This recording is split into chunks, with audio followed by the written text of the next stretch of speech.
I'm in Little Tokyo, and you're watching Channel 35, Your City, Your Channel.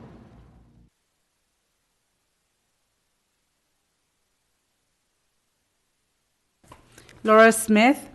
Okay, go ahead. Is this 1A? Yes. Yes, sir.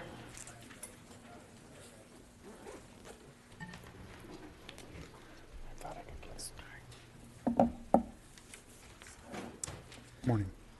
I as a resident of Los Angeles, would like to articulate my concern for this drone that's being donated by the Los Angeles Police Foundation. Having looked at an article that describes this particular piece of equipment that's being donated, it can be utilized to locate people, surveil them, listen in on conversations, reveal the layout of rooms. There are a lot of things that are concerning, but I'm very much against the use of drones by the LA Police Department, and I think that this morning City Council is actually voting to accept the donation, another donation by the Los Angeles Police Foundation in January, and that was put through as a regular agenda item, so their approval is required. In this instance, this is a consent agenda item, so it doesn't need to go through them. I think it is inappropriate for another donation to be accepted before that one has even been approved by City Council, and I'm generally very concerned regarding any use of drones. Thank you. Next speaker, Mr. Herman. Herman. This is on, do we have any other speakers on any other consent item? Okay, so Herman, you can do, how many do you have in? How many has he turned in? A, B, C, D, E, F. I'm sorry? A, B, and C. The only ones you have are A, B, and C? All the way to S. Okay, so go ahead. So you see the transparency when it comes to drones. You make a simple donation and you get whatever you want in LA. People can be bought. The same way those two detectives were buying free love called sexual misconduct by LAPD. So you're off topic. Let's go back on topic. That's a part of the problem. The transparency on donations is the issue. Now, whoever's patting Herman Jason Wesson, a.k.a. Herbie at City Hall, with monies to accept Okay, the so donation. that's the end of item 1A. You're off topic. finished. So you can go to 1B now. You can start the clock again for 1B. Oh, God. You have to stay on topic. Sorry, Mr.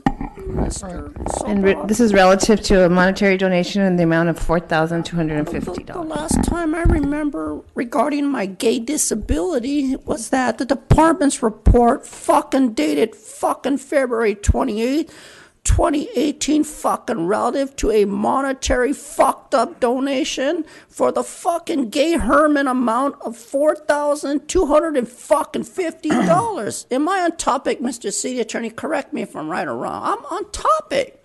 Regarding from the fucking Los Angeles fucked up police foundation for the fucking money to be used to pay. Hold on. Now to you're just pay- We'll hold your now time. you're just I'm trying repeating to pay. yourself. Hold your time. Let the city attorney Now speak. you're just trying to repeating. pay. You're just repeating yourself. Those are not enhancements. So to your- repetitive. Okay. I'm reading right off the agenda. You want me to stay on topic? God damn. Stay on topic. Not read the agenda. Just stay on topic. Okay. So the concert band. Now, it doesn't surprise me that we have all these allocations of money being donated for all these so-called services, but yet people in Los Angeles are discriminated because they have to stay on the goddamn topic and can't relate to the concern why the Los Angeles Police Department keeps taking money from outside pay-to-play players. See, I came in with a donation this morning and no one wanted to accept it because it was only for $1. It's money. Off topic. It's a donation, Mr. Soborov. The department's report reflecting February 28th. I'm on topic, and it has to do with a monetary donation. My monetary donation was simply $1. So off topic again. You can go to number C now. We can start the clock again. What? All right. Department's report, $2,500 from Los Angeles Police Foundation, a token of appreciation for the physical operation of the division, personnel excellence, leadership. I want to remind you that the award to help offset cost of the holiday party is reflecting a discriminatory action because none of the public were invited. When you have a party and the party players are we the people, the legislative body of the Brown Act, and we're not invited to participate, that's an infraction of the American Disability Act based on discrimination. You have to allow participants like Miss Shane's brother, who deals with mental health, to participate in public services program and activities under the ADA, Mr. Sobroff, even if you're gay. Next item. Good, thank you. D? D, don't call me Is this a on dick. D? Yeah, D, but don't call me a dick. We only have cards for A, B, and C for Mr. Herman. Okay, so I that- turned in F, G, and all those other letters. Pull the cards apart, ma'am. Pull the cards apart. See? Different name, different dates. different date? No, today's the 6th, March 6th, bro. As you got the cards in? Am I losing my hair or what? Go ahead, sir. See, you got to save paper nowadays. Come on, people, get with the program. You have to save paper. This is D. D. Okay. I got it. D for dummy. Regarding Los Angeles Dodgers, here we go again. Cadets. How many times have I come here raising the issue on sexual harassment with cadets? And you need to stop taking these cadets to all these program service activities without parent chaperones. But you don't want to accept the chaperones because you want no transparency to the conditions that you provoke with children. How many concerns is that me, Mr. Sobroff? I'm very concerned about these Dodger fundings for cadets, especially when it's the benefit for the mission area. That's deceiving because most missions, the parishioners are raped by priests. Not Judas priests, but the priests that rape off children topic. and adults. Can I go to F now? Yeah. Cool. To F? Yes. What? Don't F me. March 2nd, 2018, Valley Traffic Advisory Council to utilize reimbursement, purchase breakfast food items. Now, $58,000 is not a lot of money. Well, that's but you this said is that, you said F. E. Oh. No comment. So why don't you just stay with F? Which one? E or F? F. Yeah. You're you out of passed sequence, on E. huh? Yeah. F? Uh-huh. Okay, that's Softball league. No. Come on. International. Interdepartmental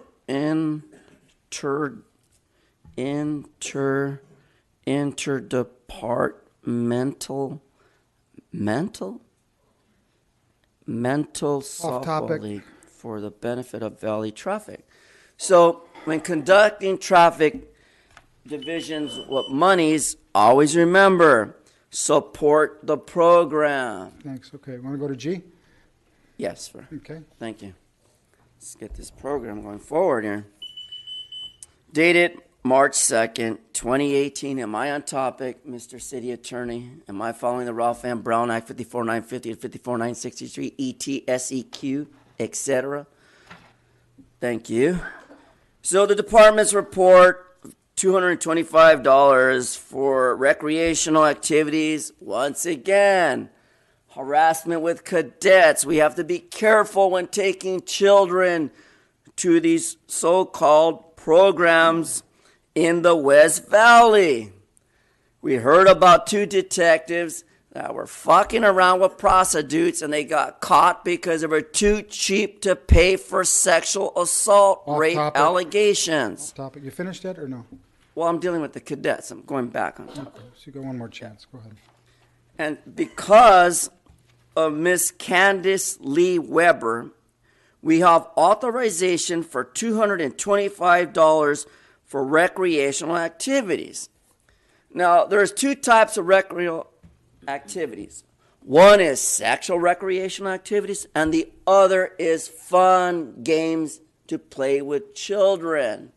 And we can't mix the two together because of allegations of sexual harassment, like we had at City Hall with Jose Huizar, who sits on a committee, and I feel threatened.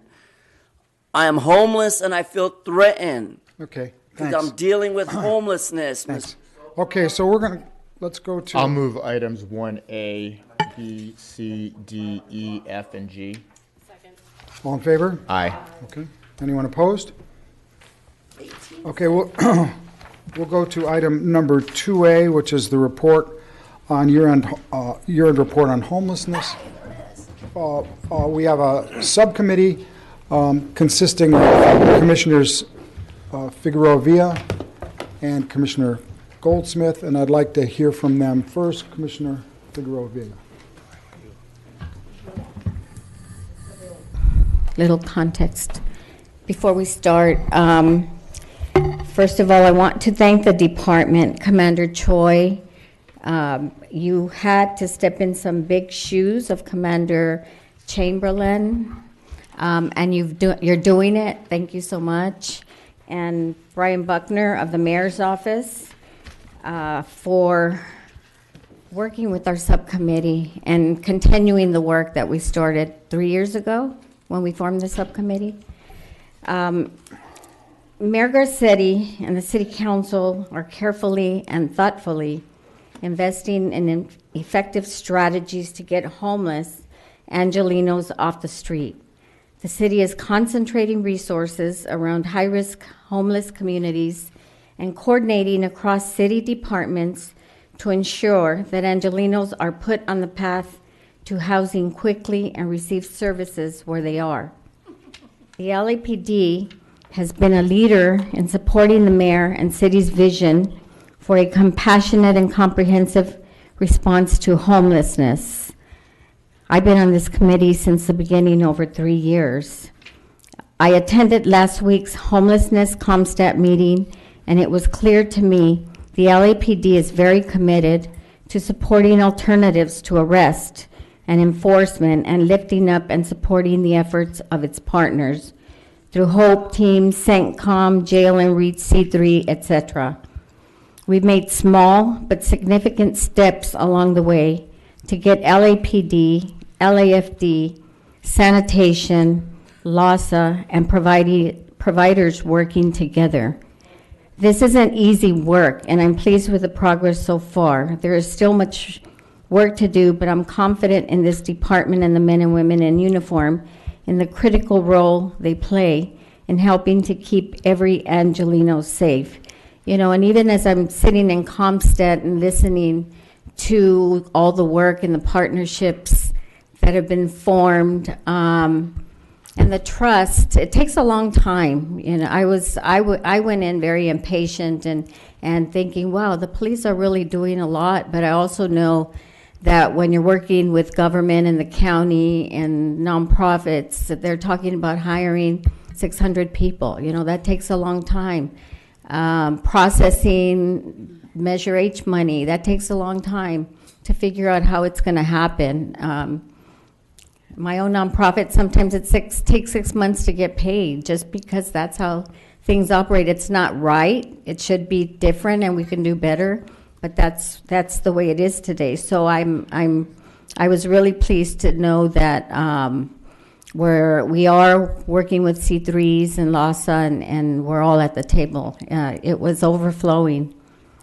I was going to read other things that I wrote, but I think I'm going to end with my last comment.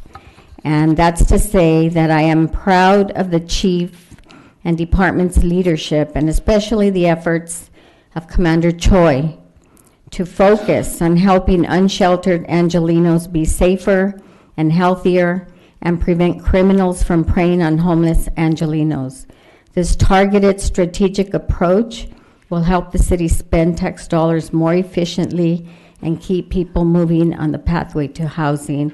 You know, some of the other stuff that I was thinking about is in building housing. I know in my community, there's a lot of NIMBYism in my neighborhood, and there are plans to build housing, but it takes time doing the outreach, meeting with the community, and it's not all for homeless. It's just housing for people that need housing that aren't homeless, and it's a big issue. So it's very complicated. So thank you for that. Thank you. Commissioner Goldsmith, you're the other one on the subcommittee, and you'd rather wait and ask? I'd love to hear from our presenters, yes. Okay, great. And then we can do questions. Thank you for coming, everyone. Good morning, Commissioners. And, We've all received the report and read it, and we're interested in their presentation. Okay. I want to introduce some of my partners here first before we get started. We have Peter Lynn, the Executive Director of LASTA, is here with us today. Good morning. And then we have Adele Hoshkalil, the Acting Assistant General Manager, Bureau of Sanitation. And I have Brian Buckner from the Mayor's Office. He is the Chief of CENTCOM, all of which you'll hear about later in this presentation. And then I also have from the City Attorney's Office, Gita O'Neill. She's the Director of Homelessness Policies and Strategies for the City Attorney's Office. So we've been working hard together to impact this crisis, and you'll hear about that today. I will give you kind of a top-level presentation on the report and then open up to questions. Thank you. Okay, so our dedicated resources for LAPD still primarily is HOPE. That's still 4 sergeants and 38 officers. We also have RESET in Skid Row, which is our 50 officers and 5 supervisors. We also added in the report this time our Transit Services Bureau. There's a significant population of persons experiencing homelessness riding our systems, and so we have 1 sergeant and 10 officers dedicated to the homeless effort on the rail system and bus systems. So 2016 versus 2017, the citywide population increased approximately 2% or 65,000 people.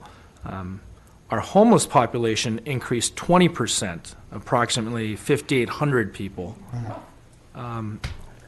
Our victims that are experiencing homelessness, these are victims of Part 1 crimes, increased 14%. We had 207 more victims of crime that were experiencing homelessness in 17 than we did 16.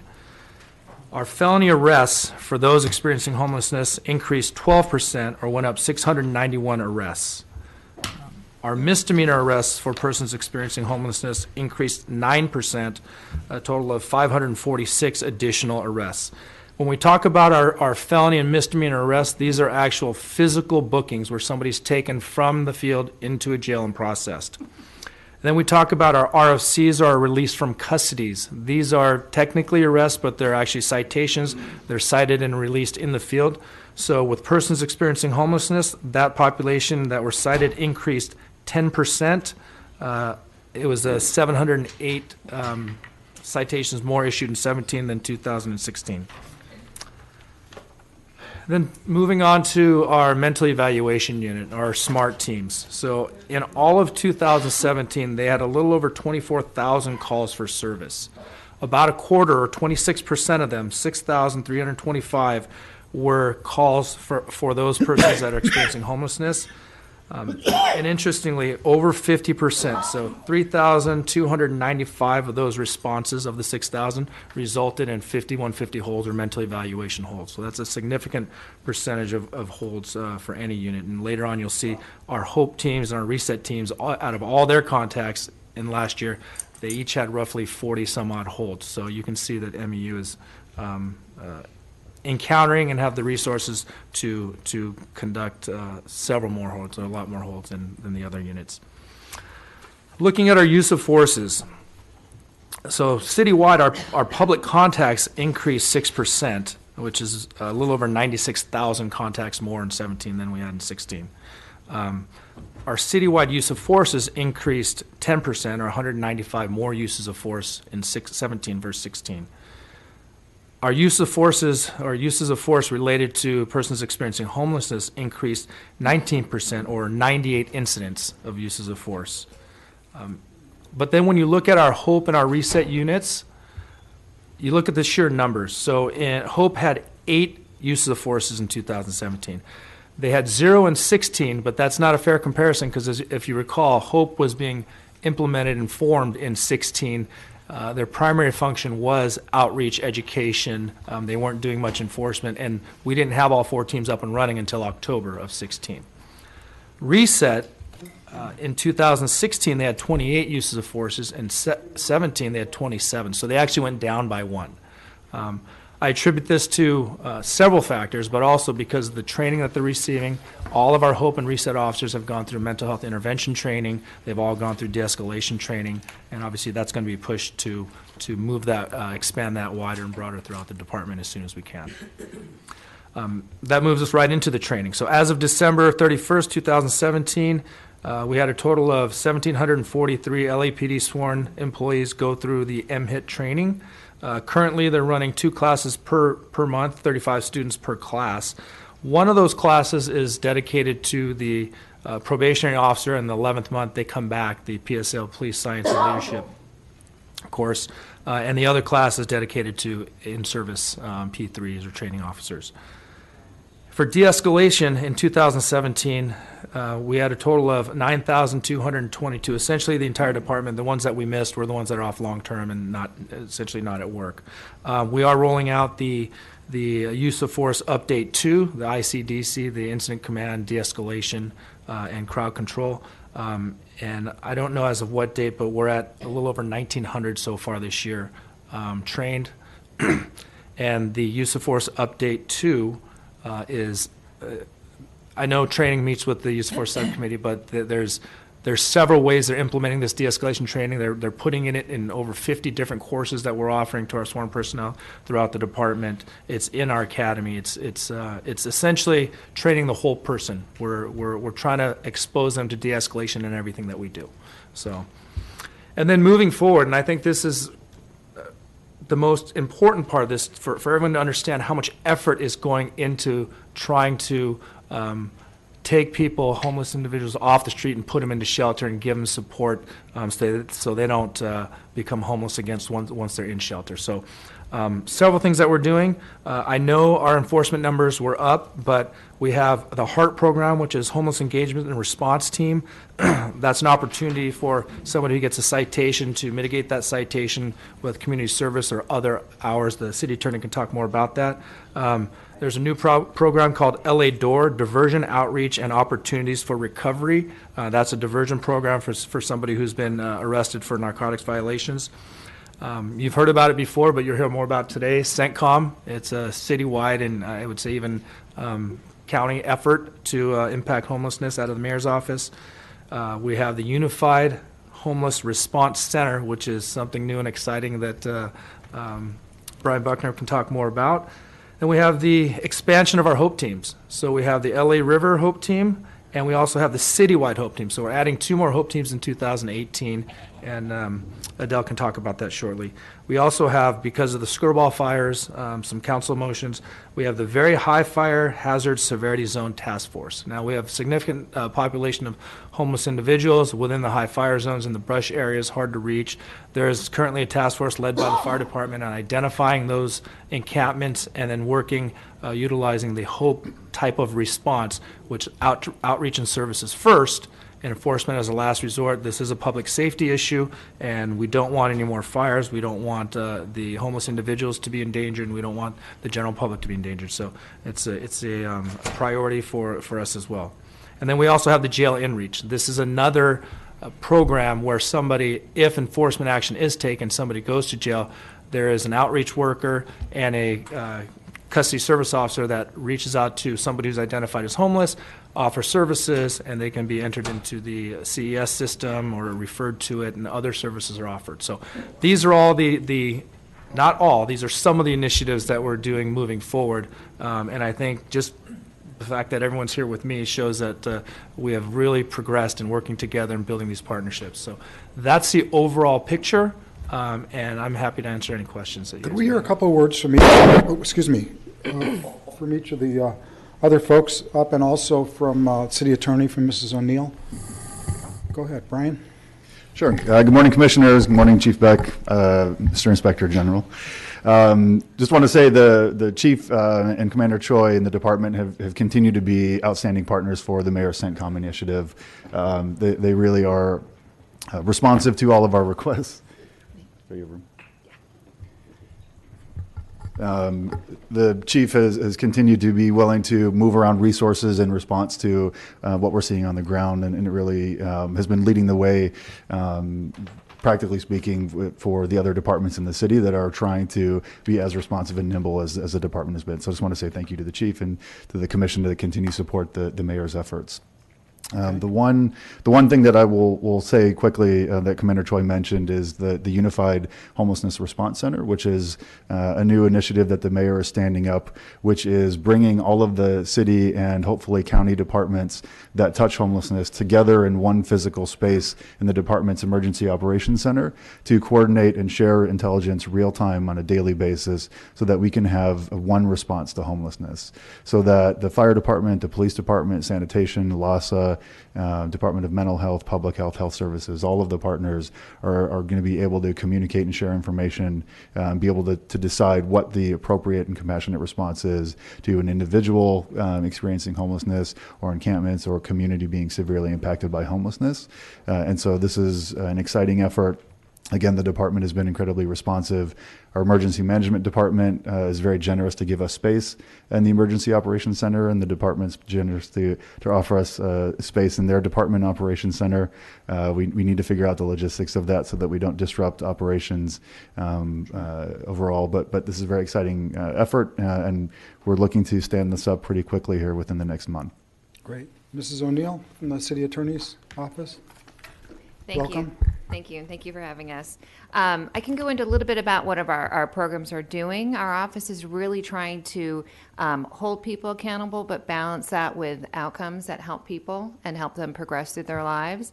So as the commander mentioned, we have a HEART program that's funded primarily by the county that's being expanded because the work they're doing is really making an impact.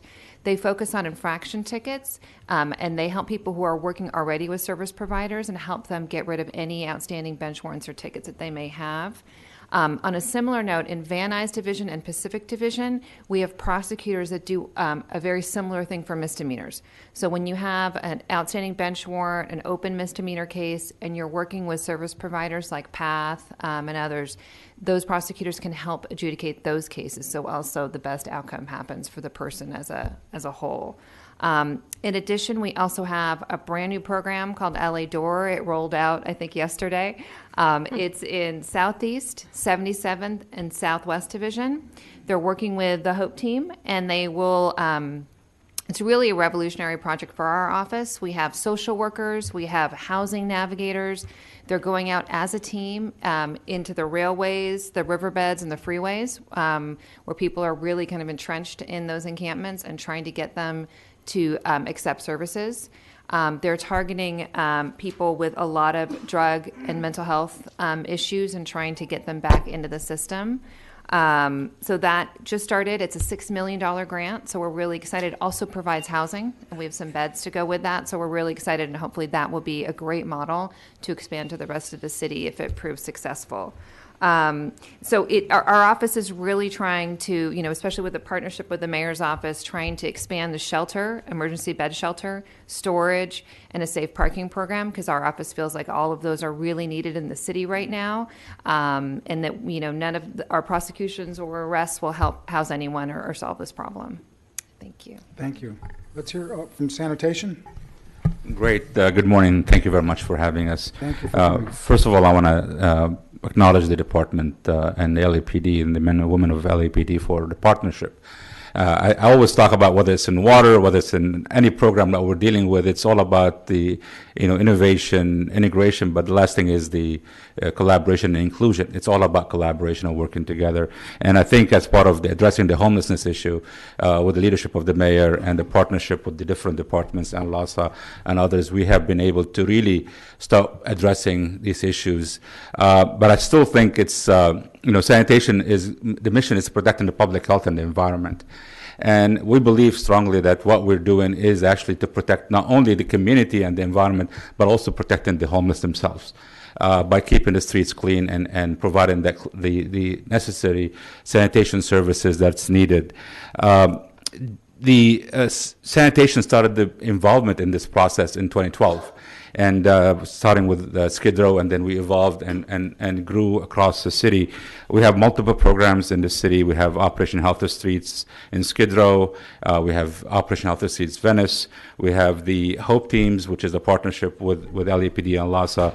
And we started 2 new teams this January. One is the LA River Hope Team, which we're going to be in different parts of the river on a weekly basis, including the Tahunga Wash, Pacoma, and Arroyo Seco, and the citywide team. Citywide team is going to be focused on areas that have the chronic locations. It's going to be data driven, and we understand based on the analysis we've done is the highest area where we need to focus our resources is around the 101 Hollywood corridor, the 110 corridor, all the way down to the 10 corridor in the south area of downtown.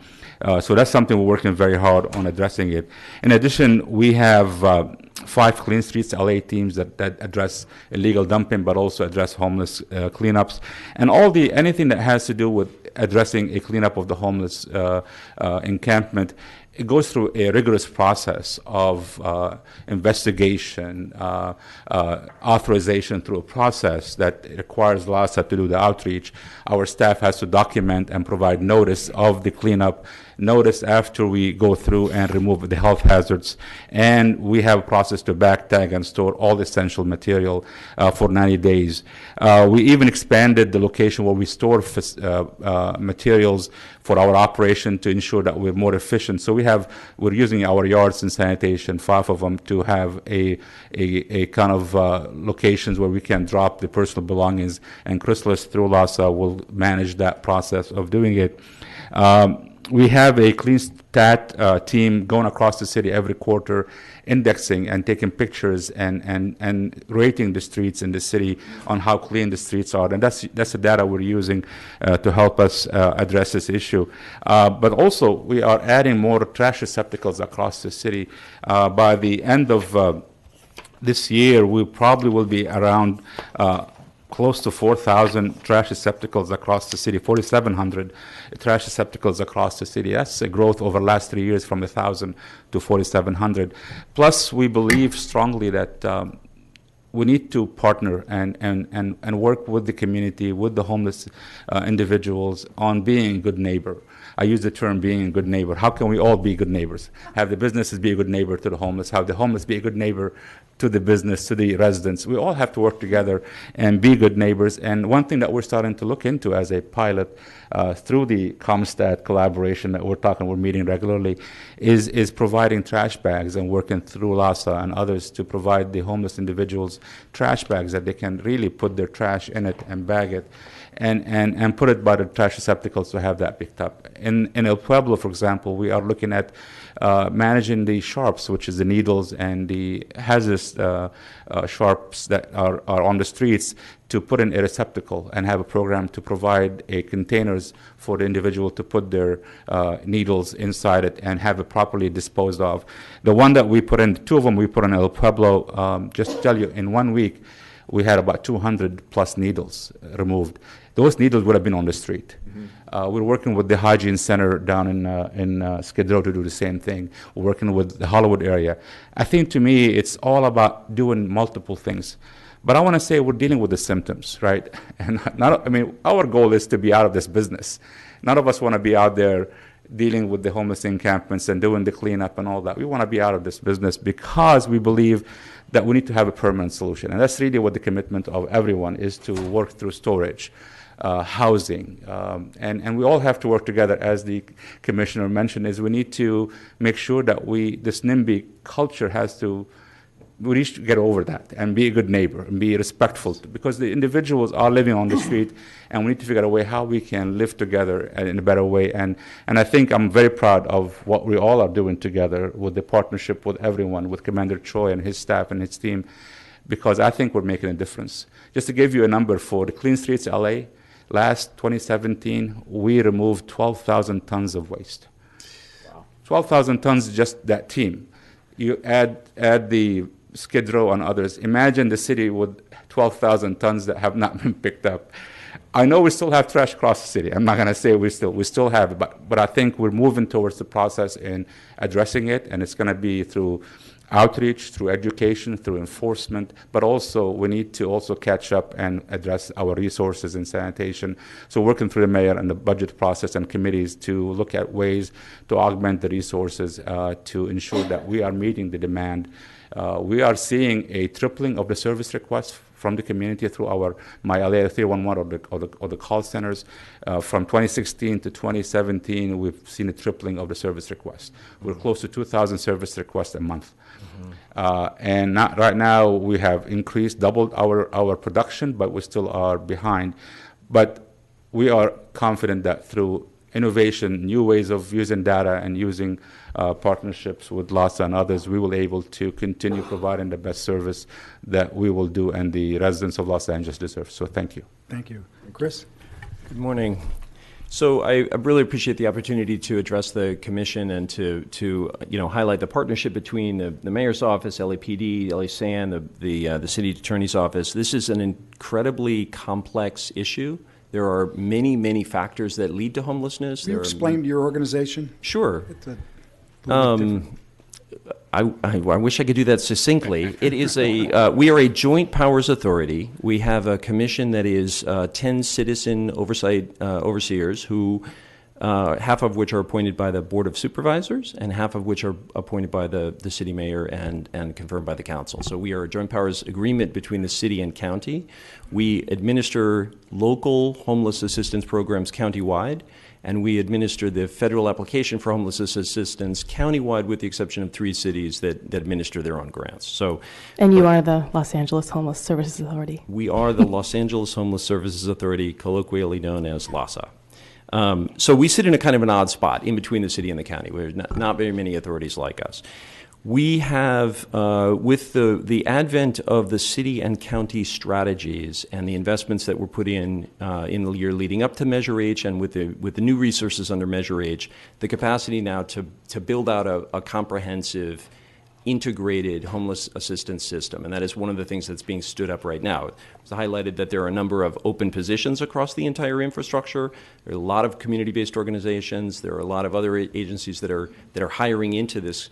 There's a great expansion of countywide outreach that includes LAHSA's homeless engagement teams. It includes community-based organizations that are hiring through the coordinated entry system for generalist outreach that are going to be connected to that to the coordinated entry system, and it includes multidisciplinary teams that are they're funded through the health agency, the county health agency, and includes behavioral health specialists, mental health specialists, peers, other sorts of navigators, and all of that infrastructure is being coordinated for the first time through funded positions in each service planning area with regional hubs and with a sort of outreach coordinator from LAHSA to tie all that together. There's been a lot of outreach over the years. Very little of it was ever coordinated. Each individual organization was doing essentially their own thing, and there was very little to sort of tie it together. At this point, though, we have the framework to build out a truly coordinated system. We've identified 600 different outreach members who are all going to be linked into a common network and a common framework of approach. We're building out resources to essentially link them together. So one of those is going to be a portal for outreach requests that we have stood up that will enable law enforcement, business improvement districts, other folks to sort of identify what the high priority candidates for outreach, the folks that they want prioritized for outreach. We're also working to build out a sort of data infrastructure within our homeless management information system, which is where we sort of collectively pull together all the different programming data that we have.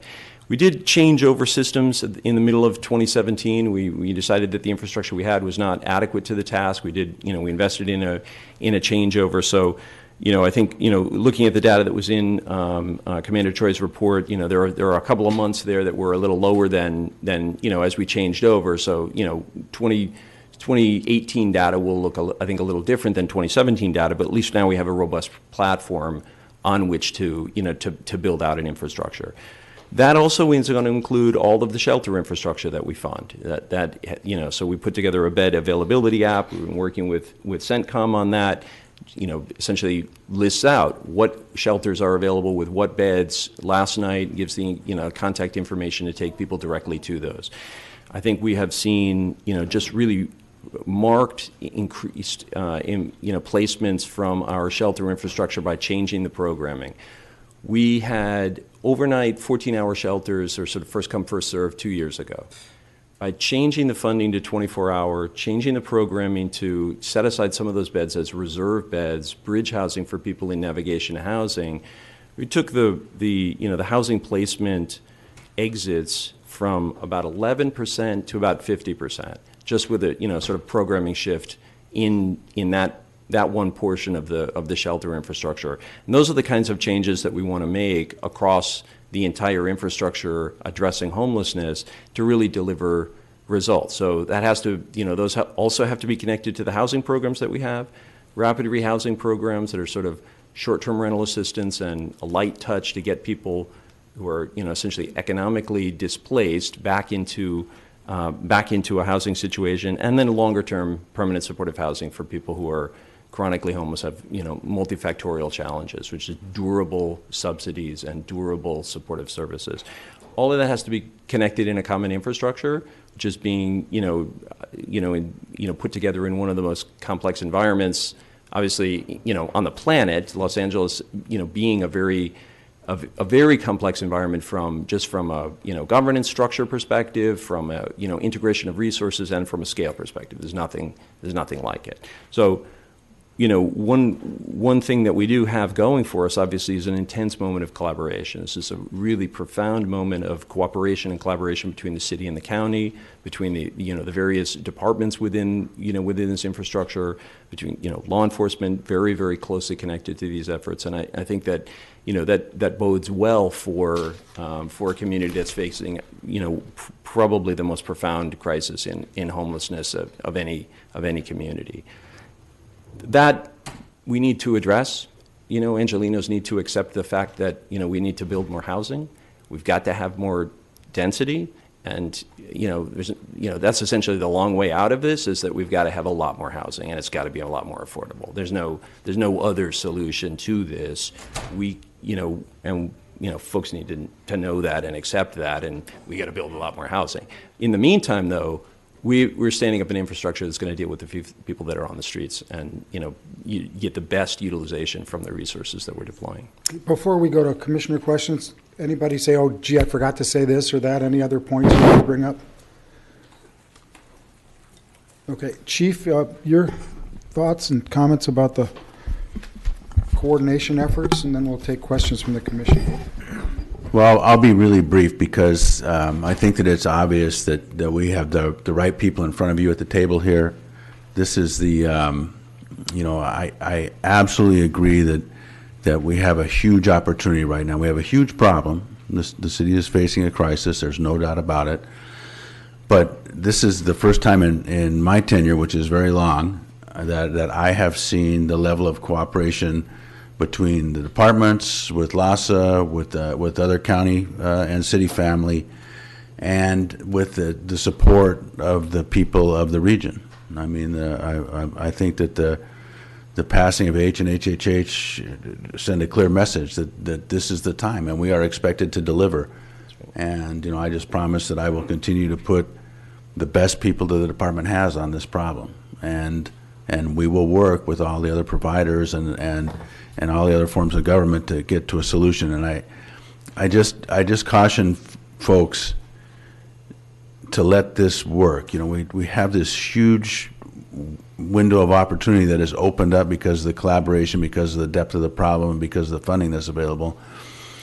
And we are in a tremendous hurry to do what's right, but we have to understand that this is a very, very deep-rooted problem that will take more than just a short time frame to fix. But we have to be steadfast, and we have to keep the best people working on this, and with the most resources, and all of us have to take responsibility for fixing this issue. Thank you, sir. You'll get a chance to fill out a card and then come up and speak. You can't speak from the audience because it's disruptive, so that's your warning. Nor will I answer you. Okay, so that's your last warning also. Okay. So we'll go to Commissioner Goldsmith, who was also on the subcommittee, to open the questions. Thank you, and thank you all for being here, and especially thank you to Commander Choi and to Brian Buckner for your hard work on this report in particular and in preparing for this meeting. I know this is a difficult issue. It's incredibly complicated, as you've all said, and it's difficult to discuss such a high stakes issue like this in public. But I appreciate the integrity that each of you have shown, and particularly the department and your commitment to transparency and to engaging in this conversation with our members of the community. As you said, police officers are too often called upon to address the symptoms of society's problems: poverty, lack of affordable housing, gaps in our mental health and healthcare systems. And in my time on this commission, I have... Hold on for a second. Mr. Herman, that's your last bark and your last warning. Okay? Okay. Thank you. In my time on this commission, I have come to see what an incredibly difficult position this puts our police officers and our police department in. You are first responders, and we count on you to respond. But we all know that law enforcement is not the solution to homelessness. We cannot arrest our way out of homelessness. Of course, anyone who commits a serious crime should face consequences, and we have to balance the needs of all of our community members who are impacted by street homelessness. But we all know that housing and services, not citations and arrests, are the solutions to the homeless crisis. So we have to find ways to reduce arrests, reduce citations, reduce uses of force, and improve our efforts to move people off the streets and into housing. However, there is an appropriate public safety role for law enforcement in addressing homelessness and the impacts of homelessness on all of our community members. And the LAPD, as you have all said, has been a very important partner in those efforts and in the city's efforts to reduce homelessness. I've been on many ride-alongs with the HOPE teams and the LAPD officers and others pushing black and whites, and there are encampments all over Los Angeles that are unsafe for the people living in them, they are unsafe for the people living near them, and they are unsafe for the officers sent to deal with them. I've met many officers who are incredibly compassionate and who truly believe that law enforcement should be the last resort, and they are as frustrated as I am with all of this. Because as law enforcement officers, they just don't have the tools to solve the problem on their own. The LAPD, as you have all said, is striven to be part of the solution and is actively supporting alternatives to citations and arrests through HOPE teams and SMART teams and everyday community policing, which really is an extraordinary thing for a law enforcement agency to do. So I would like to take some time to better understand the numbers in the report and then really focus on what we can all do to reduce arrests, citations, and uses of force and make the LAPD be the best partner it can be in the city's efforts to reduce homelessness. So if you could, Commander Choi, just walk us through the numbers, and particularly, what are the breakdowns in terms of felony arrests, misdemeanor arrests, and RFCs? Okay, sure.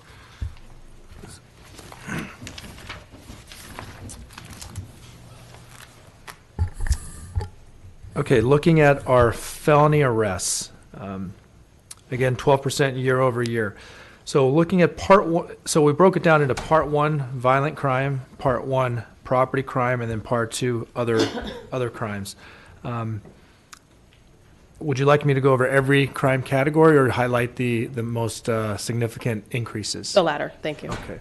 So where we saw the most significant increases in arrests in our felonies, first is going to be in our GTA category, Grand Theft Auto. We had 364 arrests in 2016. We had 502 arrests in 2017.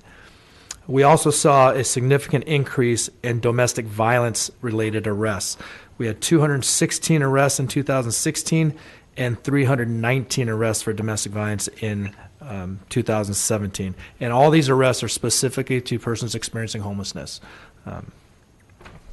Some other categories, we saw our robbery arrests increase. We went from 477 to 355. We saw our aggravated assault arrests increase from 489 to 554. And those really are the most significant areas of increase. The others are dispersed out, but I will tell you I'll just go over from homicide, we had 11 additional homicide suspects that were homeless that were arrested for homicide. We had rape arrests, burglary arrests, burglary from motor vehicle, theft arrest, felony vandalism, narcotics. All these areas had slight increases year over year in arrests of suspects. And these are what we consider serious crimes, serious property crimes, serious violent crimes. So that's kind of the recap with our felony arrests. Moving on to misdemeanor arrests. We saw a 16% increase in our misdemeanor arrests.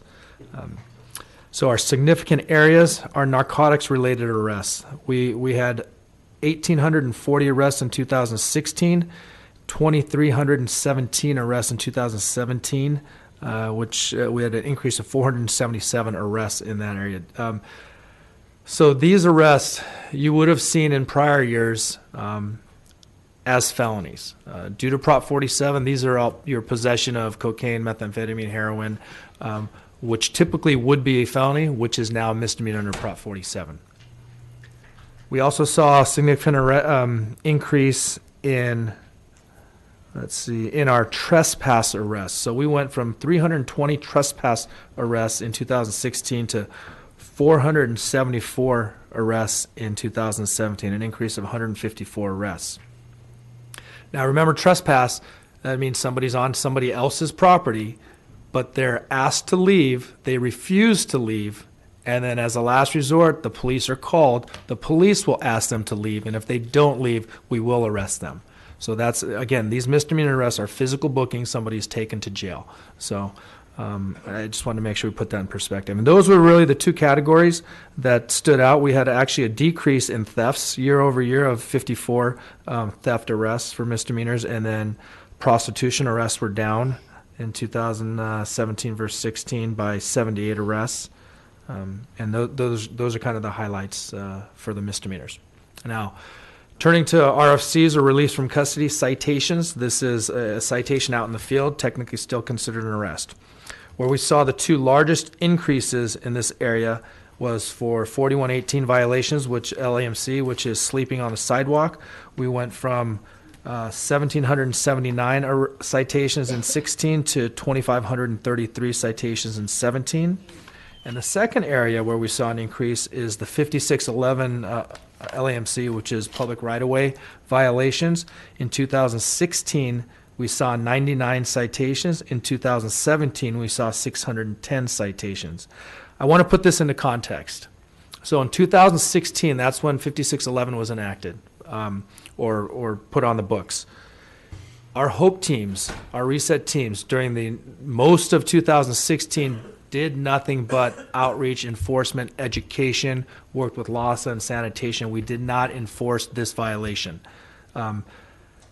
Towards the end of 2016, with multiple contacts with individuals, we turned to enforcement. This is also a response to multiple council complaints as to, hey, this legislation is on the books, we need to do something about this issue. After significant training from the city attorney's office, we turned to enforcement, and that's why you see the numbers higher in 2017. There was almost no enforcement of this section in 16. So I just wanted to clarify that. Dominic, could you expand on 4118 and tell the commission what steps are taken prior to an arrest? So with 4118, which is the sidewalk violation, lying, sitting, sleeping on a sidewalk, I believe what you're hinting at is it was very similarly approached like the HOPE teams. It was outreach, education first for a long period of time. These individuals that are actually being cited are, I use the most non-compliant. We always try to get voluntary compliance with these individuals prior to turning to enforcement. We want to make sure that outreach has talked to these individuals, LAHSA has talked to these individuals, and the most problematic or people that we are most challenged in dealing with, we turn to enforcement based on community complaints, business complaints, councilmatic complaints. I'm not sure I answered your question, but you did. Okay. So the posture with 4118 and 5611 is very similar. It's multiple contacts, outreach, education before we turn to enforcement. So, Thank you. And Mr. Lin, how many referrals from the LAPD for services and housing were there in 2017, and what was the outcome of those? How many actually got services and housing? So in the data that we have with regard to the HOPE teams, which is presented in the report, there are 7,300 sort of, that's a total number of contacts. Unduplicated, that's 2,833, sort of individual engagements with people. And the placements for that was 338. And that's a combination of shelter placements into other facilities like detox, connections back to family, and permanent housing placements. So, roughly sort of 12% rate off of those, off of the unduplicated number. Okay. And from your perspective, what would it take to improve those numbers, and what role do you see the LAPD playing in supporting your efforts to do that? So I think that there are a number of things that I think are going to help those numbers. One is the expansion of the infrastructure for the remainder of the kinds of resources that we can deploy, including additional shelter resources, additional sort of housing resources. I think that from an engagement perspective, it takes a while to build trust with people, and that is not something that you can rush, and it is also something that's pretty easily interrupted. And so I think there's an important tension between outreach efforts to engage with people and enforcement actions that are necessary for the kinds of issues that were being raised earlier. So that's something that we got to continuously keep an eye on, and how the HOPE teams are being deployed between the outreach and the police officers, and keep a dialogue about the nature of those those deployments and engagements. I do think that with a broader array of coordinated outreach, there are going to be more opportunities to pull people into opportunities to get folks housed. And we do have more housing resources to deploy. And, I think that, as we expand out the infrastructure, we get people staffed into those positions, and we ramp up all of those efforts, we're going to have, many more opportunities to get people housed and get people pulled through. Right, thank you. Can I just add to that? Sure, please. So I just want to add that I think we've come a long way in partnering with LAHSA. Absolutely. An example last week in Skid Row, Central Division brings out their mobile substation, has a couple interns that work from USC. They do social work. LAHSA was invited to come to this mobile substation. They set up a table and stand for one day. They were able to refer 9 people to services and physically take 2 people off the street and put them into housing in that one-day effort. So we've come a long way, and we're going to continue that, and hopefully we can work together to house people. Right. Yes, I've seen that. I served on the LAHSA Commission before here, as you know, and have seen a tremendous amount of progress in the roughly year and a half since then, especially.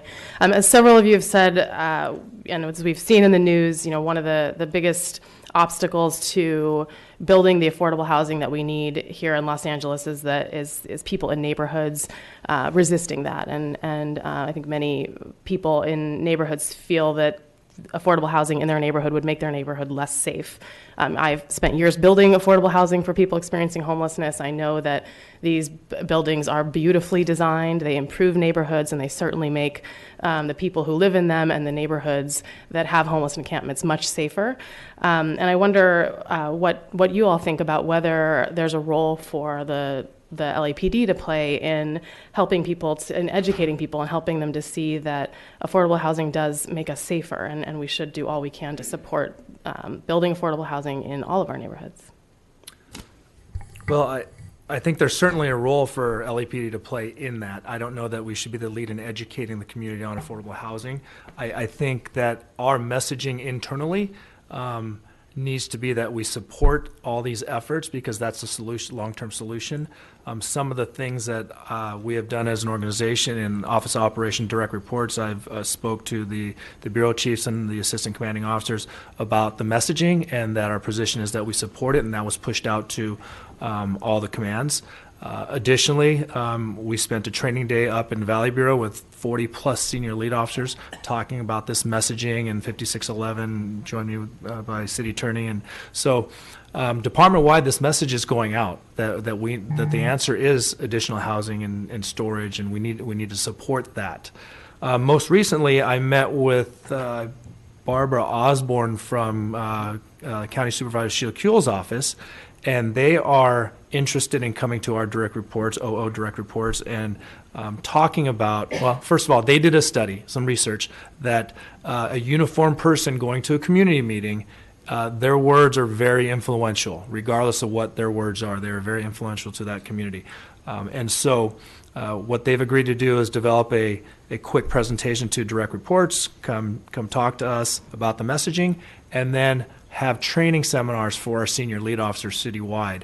That's something that we'd like to pursue, and I know I have the support of the department to do that, so we're looking forward to do that. So messaging is something that we can support and do. Again, being the lead on educating the community is not, I don't think is in our thing, but I think Commander Choi's point and the progress that they're making is really powerful. Those people trust neighborhood councils. People trust their senior lead officers, and they will listen when they speak. And that we need to take cognizance of that and give them the facts, which are that actually affordable housing improves property values, and they act as amenities to neighborhoods. So I think much of this has to be grassroots, taking neighborhood council members, particularly those who are opponents, to the last site to show them the site that was built, and have them talk to the neighborhood council members who were the opponents last time and are now proponents, because they see what an amenity these facilities are and what a change they can make in people's lives. And I think it's a complex process, and it has to be grassroots. But I think this is a really important and laudable effort to get the education, the facts into the hands of people who can influence decisions. And that would be the same on the fire department side. I think they are also influencers in those communities. That's just such a great example of the department really stepping up, going above and beyond to be a good partner in this effort, and acknowledging the incredible power that SLOs in particular have in these neighborhoods. So thank you for that. So, as we've said, building affordable housing, we need to do as much of it as we can, as quickly as we can, but it's going to take time, and we need to be committed to that process and be patient with the time it takes to construct buildings. But in the meantime, we'd love to hear a little bit more about, what we're doing, and particularly what more we can do, particularly from the department's perspective, to reduce citations, reduce arrests, reduce uses of force, and to support these the citywide and countywide efforts to reduce homelessness. We've heard a little bit about Hope and SMART teams. We'd love to hear much more about that, about the MHIT training, and some of the other programs, and really how you see those as reducing the role of direct enforcement and improving our ability to get people off the streets. Okay, so I think to answer your question regarding direct enforcement, we have to have a balanced approach in dealing with this. So we can't ignore the complaints and the cries of our housed population or business owners, council offices. A lot of the other than the felonies I think they're violent, serious crimes. Their status doesn't matter. You will be arrested if you're offending like that. Right. With your misdemeanors and your RFCs, a lot of this is a response to public complaints. And that's when I talk about a balanced approach. Even though we get public complaints, we are not going out there immediately and just enforcing. We are going out there, contacting LAHSA, letting them know about the problems, see if they can get out there before us or even with us. Yep. Is it a cleanup issue? Do we need sanitation out there to impact that? And maybe if we clean up the area, we can mitigate any complaints. As a last resort, as a tool, one tool of many tools, we turn to enforcement. I don't know if we will reduce enforcement, but I will tell you the posture of this organization is that enforcement is the last resort, and we turn to outreach and services always, and education before we go enforce. And so hopefully that answered your, I know it didn't answer completely, but that's our position. I don't know what the numbers will tell, but I know in the long run, if we continue to work with our partners and we can house more people, and we provide services. And so I think it's just natural that when somebody has all their basic needs, they have shelter, they have food, they have safety, that you're not going to see somebody offending a job, when you're not going to see somebody offending just to survive, right? But also, you saw our victimization numbers increase. These are victims of some serious, heinous crimes, and we can't ignore that. There's pictures and stories and one after another of large amounts of firearms, ammunition, narcotics, money found in these tents. And it's not uncommon to do that. So when these activities continue to exist, we have to be in there trying to keep that community safe. So it's a balanced approach. The numbers are what they are, but I can only tell you what our posture is and what we're doing out there. So do you feel like there's any gaps in the HOPE teams or the SMART teams, any additional support or resources that you'd need to expand those teams in order to increase the impact of that approach? Well, my personal wish would be if some of these HOPE officers, reset officers, had direct access to services. Meaning it's great to work with LAHSA, it is, but if an officer has to call somebody and wait, for an hour, 2 hours, or maybe even longer, to place somebody or provide somebody service, if they can just put that person in the back, and I'm not suggesting that we should be full-time social workers, so please don't misinterpret this, but if they could handle the issue, if somebody's there saying, I need help, I need a service, and they can put that person in the backseat of their police car and drive them a mile to some place, check them in, drop them off, and they know that person is in a safer place, I would welcome that. You talked about a number of trainings. Of course, the de-escalation training is vital and department-wide. Can you talk a little bit more about MHIT and what possibilities there may be to more rapidly get that training out to all of our officers? Well, I don't want to comment on how we're going to increase that. I think we do need to increase it, and I'll work with the Office of Special Operations as well as OAS to see if there's something that we can do to increase the training. I do know that this 40-hour course, it's a very intimate setting. It's about 35 personnel, and it's very valuable training. What we don't want to do is have auditorium type of classes for this just to get the numbers through. I think it waters down the importance of what they need to learn, and they lose that intimacy and that knowledge that they're going to gain from those smaller classes. Right now, like I said earlier, there's 2 classes per month, one for our probationary officers in their 11th month of training, and then one open for sworn, our P3s and our dedicated homeless officers. And for interested community members, can you just share a little bit about what the training involves? Well, there's a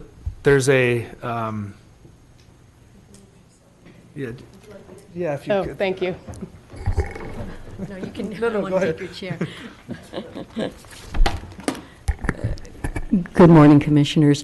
The MHIT training is part of Detective Support and Vice Division's Mental Evaluation Unit program, which is under the Office of Special Operations. And I know Dom and I have been talking quite a bit about the services that the Mental Evaluation Unit has put forward.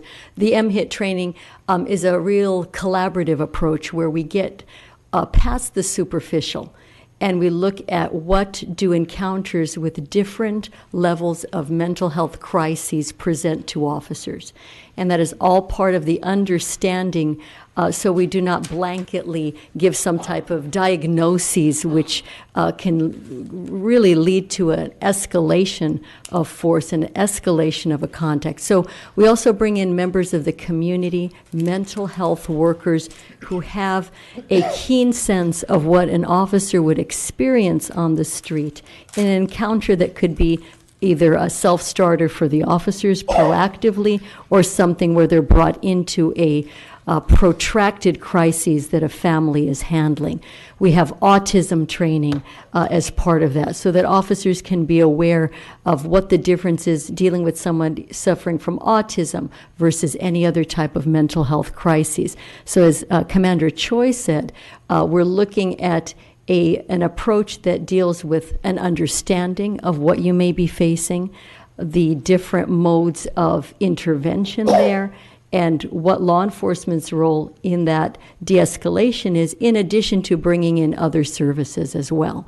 But I think, as Commander Choi said, the intensity of that training is something that is what the key to success is, and the key to bringing that mission out on the street in a one-to-one interaction. Just a couple numbers I'd like to throw out at you since I'm here, just to talk about the SMART team, which, as we all know, deals with crisis calls for service. Looking at 2017, over 8,489 crises calls were handled by the SMART team. This was an increase of over 8% from 2016. In addition to that, the savings for patrol officer hours over 14,450, which is an 11% increase over 2016. But what's more important than the numerical hours is the fact that we were giving more intense service to those on the street suffering from mental health crises or in another setting, rather than just something maybe more peripheral. And I think that's important too.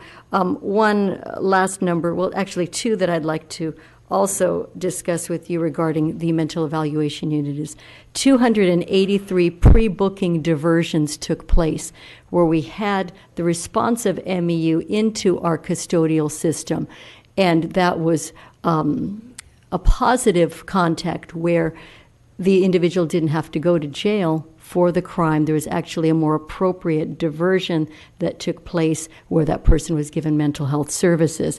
And then lastly, our CAMP team, which deals with those that are in real prolonged crisis on the street, a 28% increase in cases that MEU took over 1,050 in 2017. So those are just some numbers, just to give you a snapshot of the dedication that the department has put forth with regard to those. Thank you. Thank you so much. Thank you.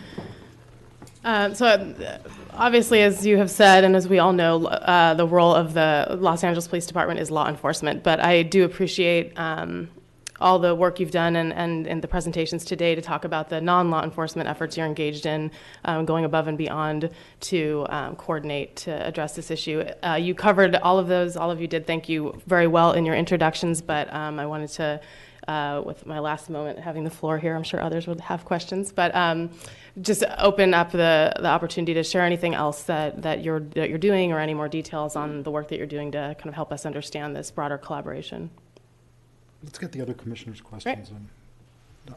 Commissioner McLean-Hill? I'm going to let him summarize.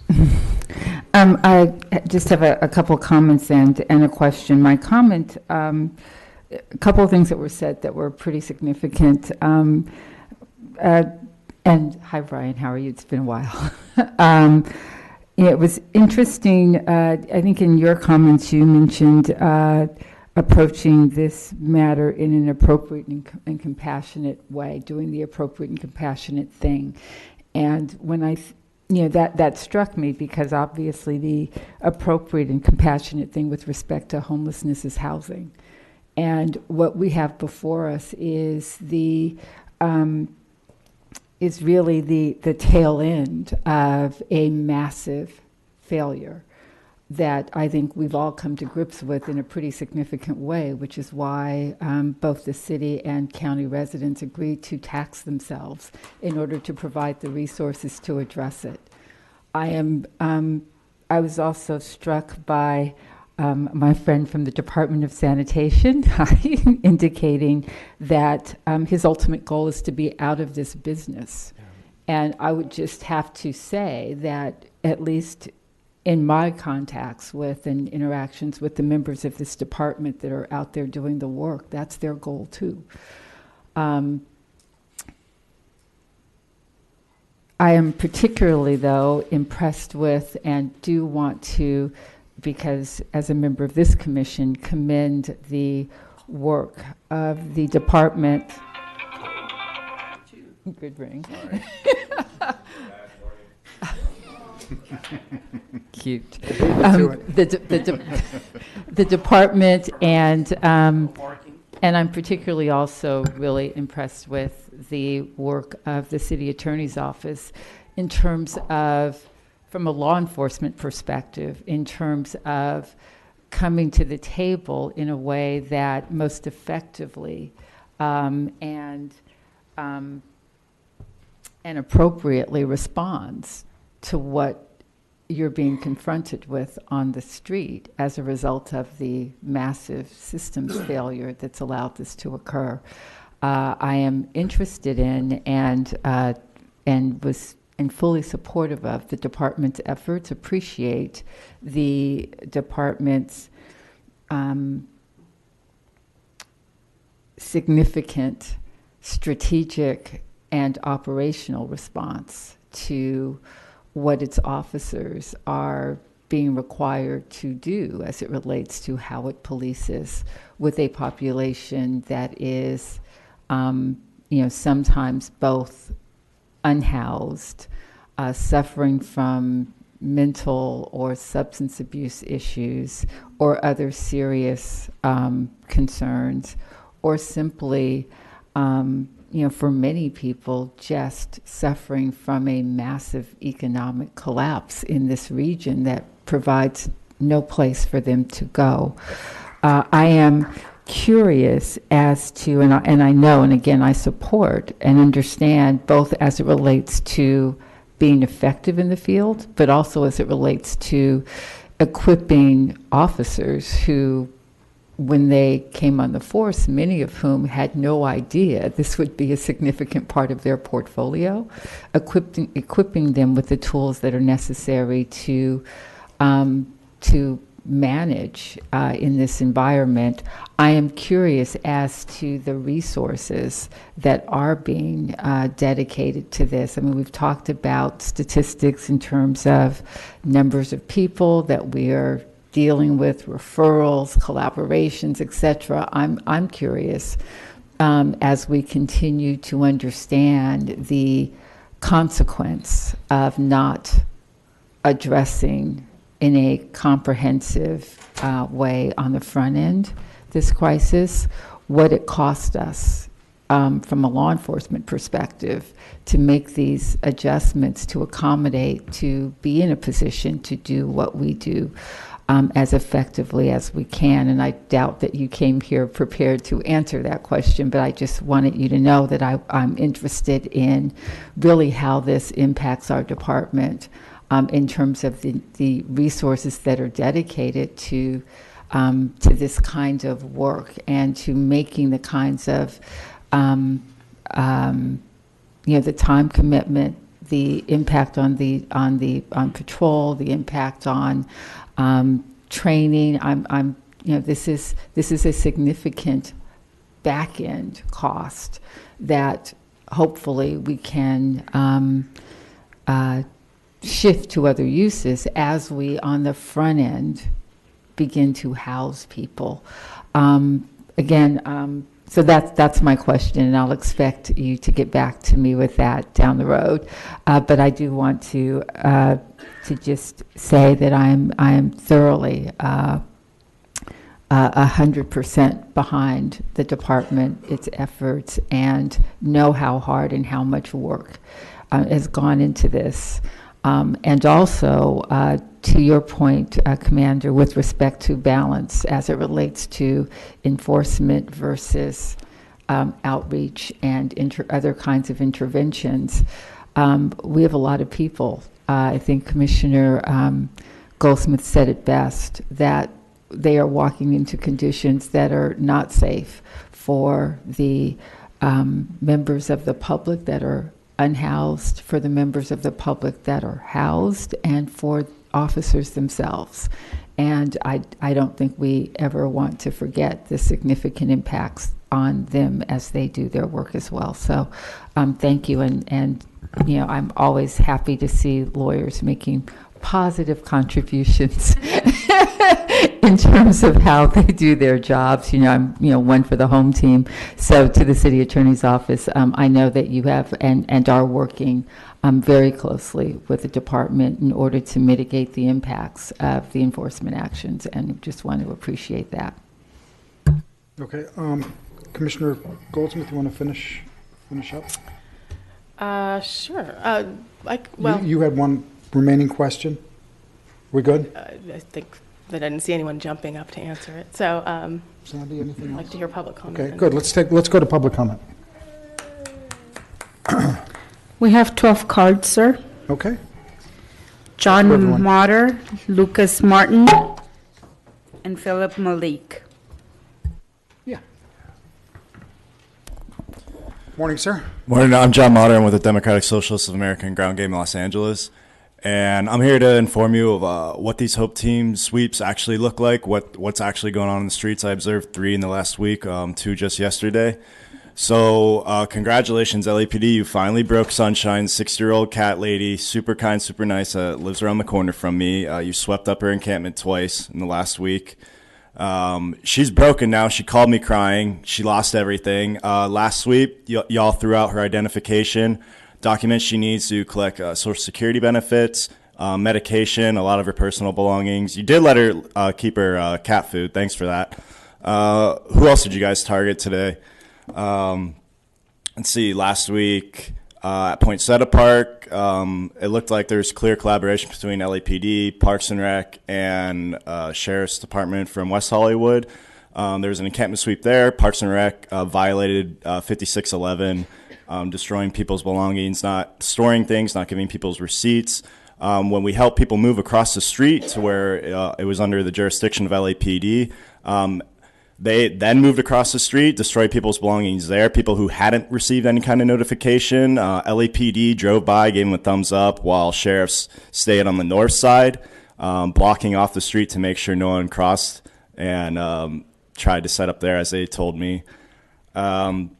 So in regards to, like, is this a failure? Is this a failure of the system? Like, no, everything's working perfectly as it's supposed to. The LAPD's role is to police poverty. It is to throw people in jail for crimes related to their economic conditions.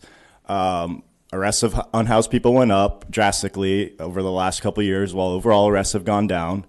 And city council's job is to do the bidding of their luxury developers who donate to them illegally and make sure the city is unlivable for working class and low income people. Thank you.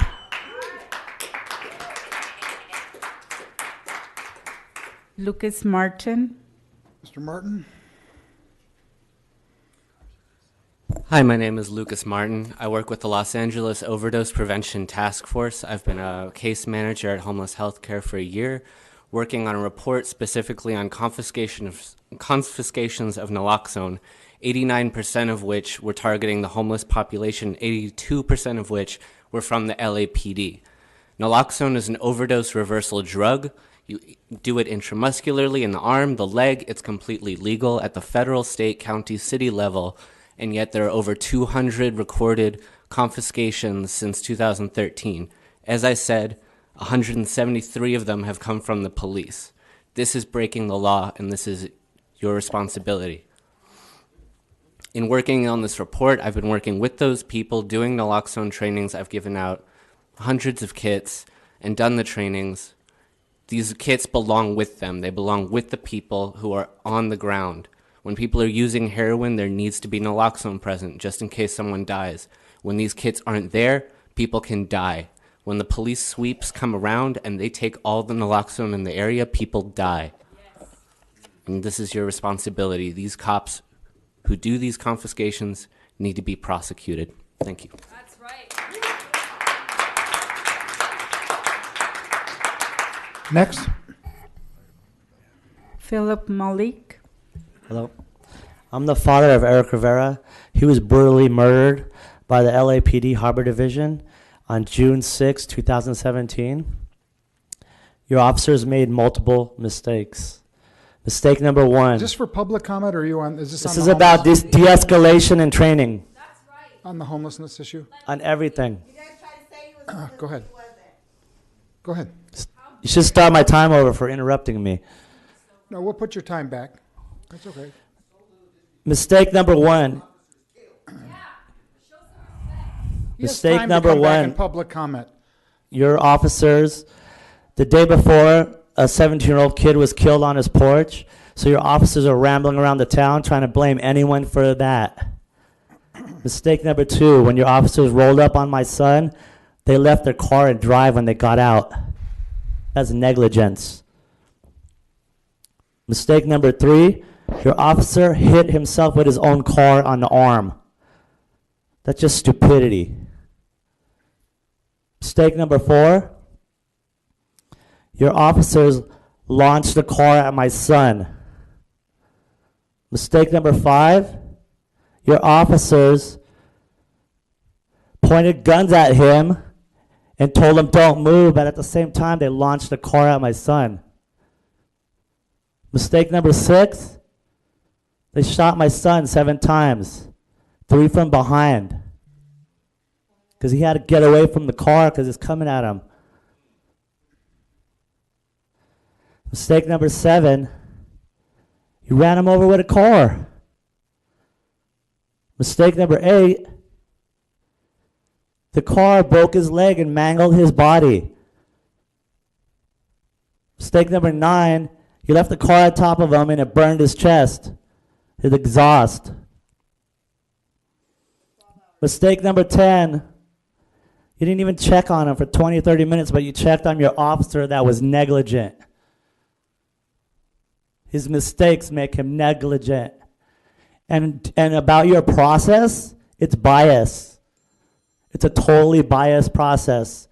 When police commit crimes and then they have police investigate them, you investigate yourselves, and then you tell me there's a process? The process is totally biased. Next, please. General Jeff, Mr. Herman, Ivy. Jeff?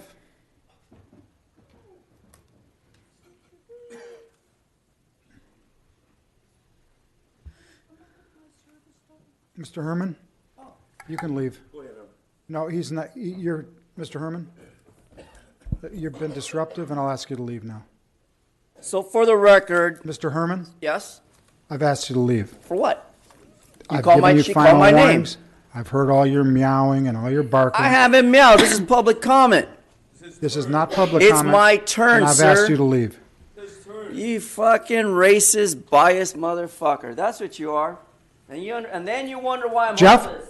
Then you wonder why I've been on the street since 2008, you stupid fucking Jew. You and your fucking development, you billion-dollar piece of shit, garbage, white motherfucking pasty. Thanks for your You're opinions. the ones that killed Christ, and you call me crazy, motherfucker. You come to my country killing people. Jeff, you want to come to the microphone? Fuck you. Sobrov and your fucking gay son. Excuse me. Thank you. Good morning, Commission. The Los Angeles Police Department has existed for over 100 years. Skid Row and homelessness has existed for over 100 years. And this report is the first ever homeless year-end report that shows the ineptness of all these entities involved. This is a complete farce, highly insulted and disappointed at the level of incompetence that's in this.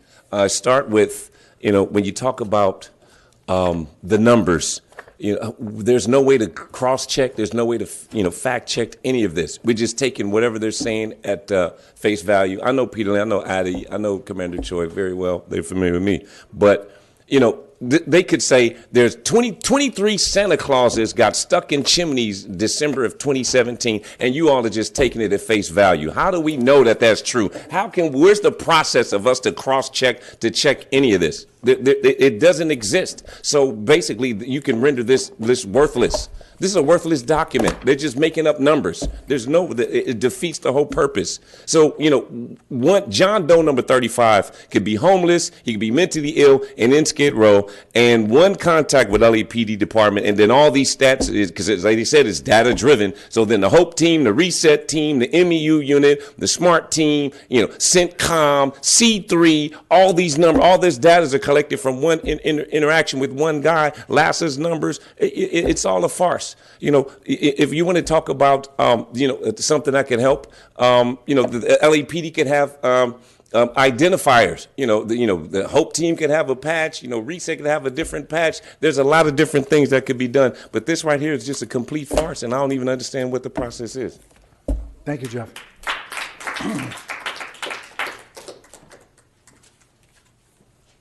Anybody else? Ivy?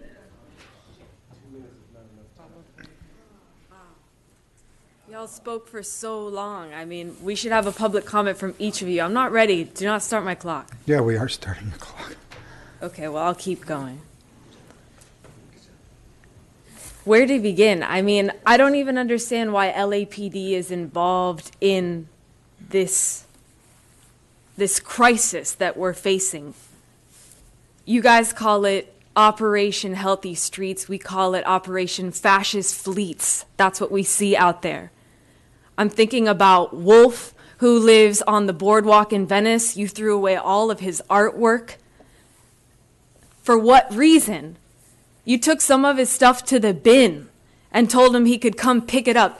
Wolf is living on the street. You think he has a truck to come pick up his artwork? He's a vendor. He's selling this stuff on the boardwalk. That's how he makes his living. I mean, you share, what's your name? Figueroa. Yeah, you're talking about compassion. Like, this is the most violent way to approach homelessness. Unhoused people, approaching them with a 60-gallon trash bag, giving them 15 minutes to put all of their life's belongings in a bag. I mean, sanitation, sir, you act like, oh, you're giving them something to help them out. You're giving them a trash bag. I mean, there's no compassion in that act. None whatsoever. It is really awful. You're destroying communities. You're destroying partnerships out there.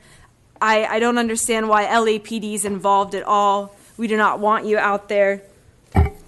I have so much to respond to. I mean, y'all spoke for like 30 minutes. I have something to say to each and every one of you.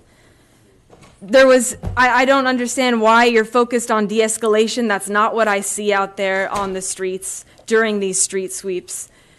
People are really disturbed when they're woken up out of their sleep at 7 in the morning and asked to put all of their belongings into a bag and then having their medication. Next speaker, please. You can come back. You can come back during public comment and finish your speech, but you're finished now. It's okay. Thank you. You can come back during public comment. You can come back during the chief's report. No, you're okay. So you're saying you're not going to leave the podium? I'm saying I have a lot more to say. To come back during public comment. Thank you. Next speaker. Patricia Mendoza, Carol Sobel, and IB. Good morning. Morning. Morning. Can you guys hear me? Microphone. I'm sorry. Go ahead. Good morning. Start time again, huh? Okay. I would like to say that the $6 million grant funds that you guys received to both city attorneys, it's a conflict of interest. You guys are not trained and capable of saying how these funds should be used for the homeless. We need professional people that you hire from different countries to come and get the right help and help you guys work through these funds. There's a big vacant lot passing Chinatown. You guys should start putting cans for all these homeless. Hire professional people to find out where these people come from. Bring the family and find out, because there is a past, there is a pattern. And like Chief said, so deep, so deep. I was born and raised in downtown. I'm a caregiver. I'm 24 hours, 7 days a week. I've seen horrible, bad things. And when I see these homeless, it's very, very deep. You're talking like deep that you don't even understand. You have to be out there to understand. I do hold the city and the mayor and all of you guys responsible of how the city of Los Angeles is and the way it looks. Do you think it's nice for a Sunday for a Hispanic family to go to downtown and see all these people be naked, cooking the crack, injecting needles, and then you call the police, they're too busy because they're taking care of another crime? And you, sir, with all due respect, you say that we the people, the ghetto people, we love our city councils? They don't like us, they laugh at us. They call our communities ghettos. They say that once they built these apartments, it's going to look beautiful. It's all blah, blah, blah. They sell the land to, Santa Monica Conservancy, when they should be putting a park and a playground for kids that have autism that are locked up in these apartments. They don't care, sir. And you, Sandra Figueroa, you have a nonprofit. You say they're working very slow. You are right. I've been seeing in my community, I had to wait 50 years to see a light while people are crossing the goddamn street and they're being killed. And guess what? No one cares. Thank you.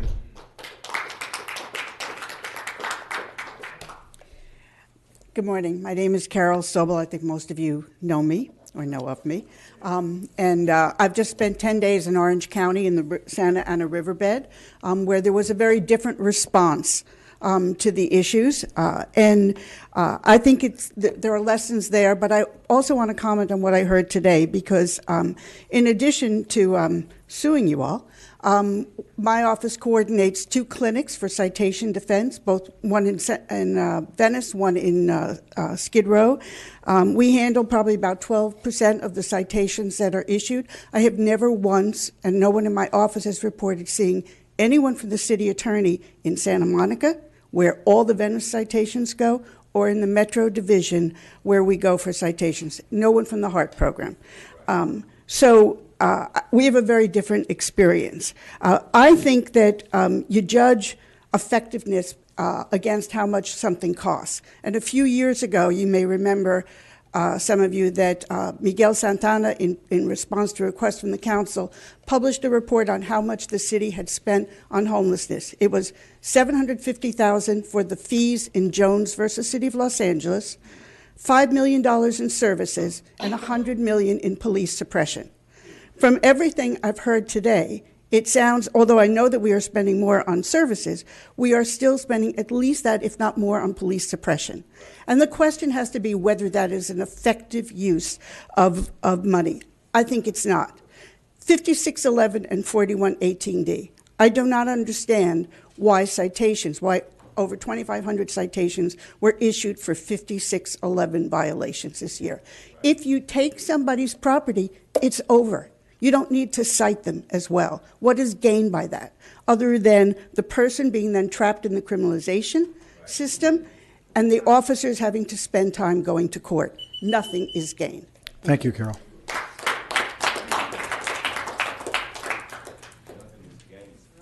IB followed by Eugene. Well said. Yeah, It's this the card is for criminalization IB, of not poverty. IV. No, My you name s- is Ivy, right? IB. Yeah, that's me. Cool. No, didn't you just speak on this item? Yes. I wasn't finished. Yeah, come back. I said a public comment. Yeah, Public you're comment. Nice try. criminalizing poverty. Yeah, got it. That's what this Okay, is. next speaker.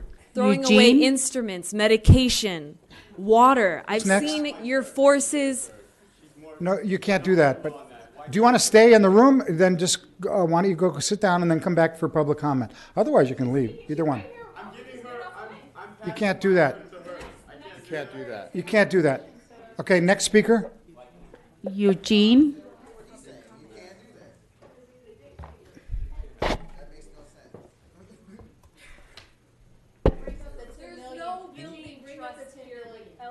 Okay, so now you're disrupting the meeting, so this is your last warning. So if you really want to stay in the room and talk again, just let this guy speak. Well, I'm saying I want to give her my turn. I You can't do that. What, well, where You does can- it, where does you it can- say you don't I have to can't- speak. Well, I want to speak, but I think Start the clock.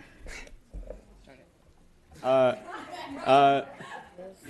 So I guess the first thing I want to bring up was the fact that I spoke to 2 police officers, one from the Rampart Division, the other from Silver Lake, I guess, on horses and whatnot. They both confirmed that this whole program is bullshit and it doesn't work and it's completely inept. So if the police department, the officers on the ground, this whole board for the most part seems to also reflect that opinion that this is not the way to go, then what is the point of continuing a program that is completely inefficient, it doesn't work, other than, well, I don't know, continue sort of the prison system and put more people in prison and lock them up and criminalize poverty, and perpetuate this whole cycle and line your own pockets up. And I also wanted to bring up, I guess, the fact that there is $10 million that went into BMWs, electronic BMWs, which is a nice car, but the police department absolutely has no purpose for those vehicles. They're not using those vehicles. So again,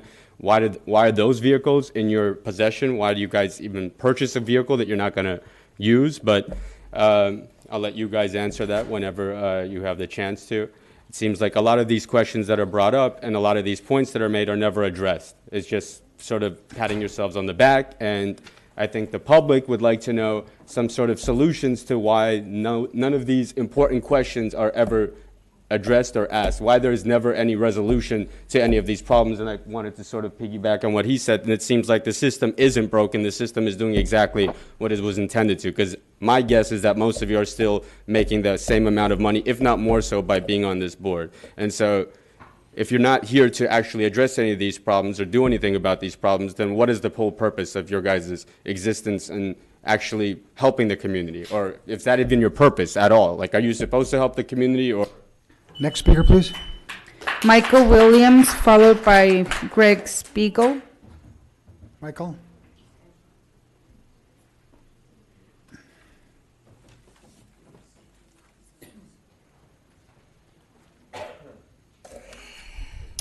So you said that the LAPD is being helpful with like the houseless problem, and I would like to ask Brandon Glenn how he felt about that. Well, I can't because he's dead, because your officers killed him, why he was unarmed, why he was on the ground. I would like to ask Angie Guzman how she feels about how the LAPD is so helpful. Oh, I can't. You guys shot her. A training officer shot her. I would like to ask Brother Africa what he feels about the LAPD's helpfulness in Skid Row. Oh, I can't. He was killed on the ground. You guys talk about all this stuff that you're doing, but in 2016, 14,000 homeless people were arrested by LAPD. 22% of those arrests were for failures to appear over citations. So you're talking about all these brutal crimes, but 22% of it is just citations that you give out. And you're talking about how you're trying to help the homeless. Oh, before you get started, Chief Beck, you're going to say, well, this was 2016. Out of your own mouth, you said 49%. There was a 49% increase in houseless arrests in 2017. But you guys are solving the problem. But you guys are stopping issues.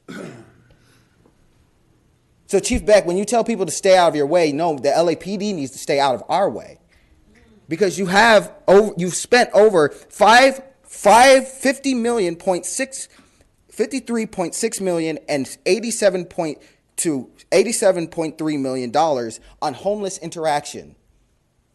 That money could be going to some organization that actually does the work and doesn't give citations and that locks people up and arrests 14,000 houseless people a year, which is apparently has been increased by 49%, according to your ex-chief of police.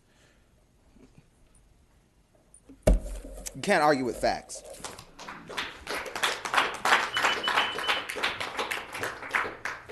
Is that it? Greg Spiegel. Greg?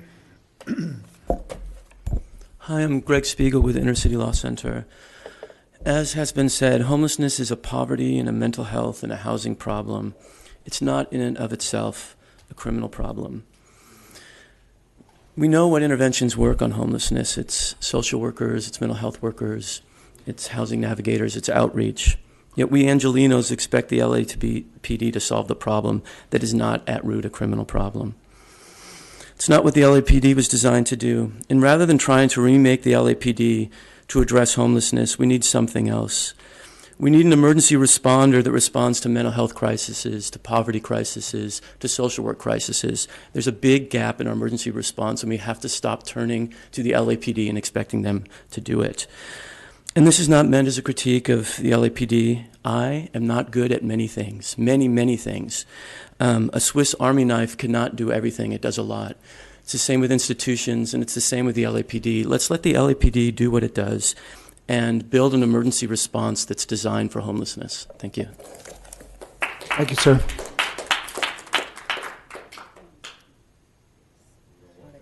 Are there any No other cards, sir. Okay. May we have a motion for approval of the department's report or any amendments? Go ahead. I had some questions to be answered at a later date. Should we adopt the report first, or? Go ahead. Okay. Thank you again for your work on all of this. in subsequent quarterly and annual reports, if you could include the data that you shared today and the details that you have on the felony and misdemeanor arrests and RFCs broken down by all the categories. And LASA, if you could provide and coordinate with the department to provide the specific information about all referrals to housing and services by the department and the outcomes of those referrals. And then I found this discussion about what's working and what improvements you are all doing to be more coordinated and address this problem, and would love to see that as well in the next report. And then finally, potentially outside of, it doesn't have to be in the quarterly report or the annual report, but at sometime soon when you are ready, if the department could come back with a report on HOPE teams and SMART teams, and particularly the outcomes of that work and any gaps in services or opportunities to improve or expand. And similarly on MHIT, continuing to monitor the progress of department-wide MHIT training. Okay. Sandy, you want to make a motion for approval? I want to make a motion to approve the department's report on homelessness. Second. All in favor? Aye. Aye. Anyone opposed? Thank you. Okay. Thank you very much. Okay, let's go to the report of the chief. Chief, welcome, sir. Thank you. Good morning. Thanks, everybody. Thank you, Commissioners, and good morning. It was a long presentation, so my report will be brief. Obviously, the Department Police, the Oscar event over the weekend, no significant outcomes to that. As we get into the third month of the year, we start to see crime numbers firm up a little bit. As of the 3rd of this month, we were down 12.5% in homicide, 20% reduction in rapes, a slight increase in robberies of 2%, a reduction in aggravated assaults of 4.5%. So it gives us a total violent crime picture of a minus 3.3% so far year to date as compared to 17, and it's about 4% reduction compared to 16. Property crime, all four categories of property crime that are tracked via Part 1 are down. Total aggregate is about 9.6%. Of significance is a reduction in motor vehicle thefts of about 15%. That is very positive because we have seen an increase in years past after about a decade of decreases. So that's very positive. Gives us a total Part 1 crime picture of a minus 8.3% so far this year. Significantly in there, numbers of victims shot is down 27% over last year and 35% compared to 16. So good start in the year as far as reducing numbers of shooting victims, and obviously that is a big effort of the department to address what is in LA primarily a gang-related crime. Total guns recovered so far year to date, 570. That's a 1.4% increase. We have seen a significant decrease in all of the categories of gang crime that we measure so far year to date. We have a total gang crime reduction of 35% as compared to last year and 38% as compared to 16. So a good start in those categories. 21% reduction in gang homicide so far year to date. So those are significant.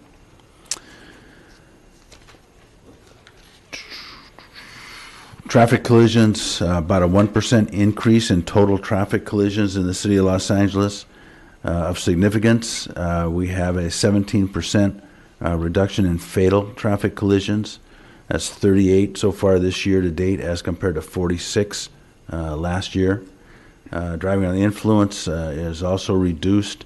This is a particular interest should be of a particular interest to all of us because of the changes in marijuana laws. We thought that this might be a category that increased, and so far we're not seeing that, even though we have significant work to do on that.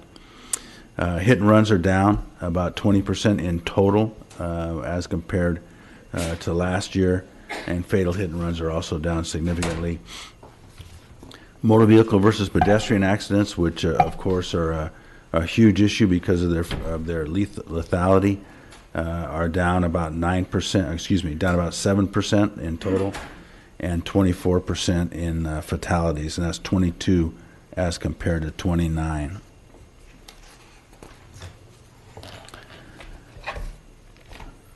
Department personnel stats. Excuse me while I find them. Normally I don't have to struggle for them.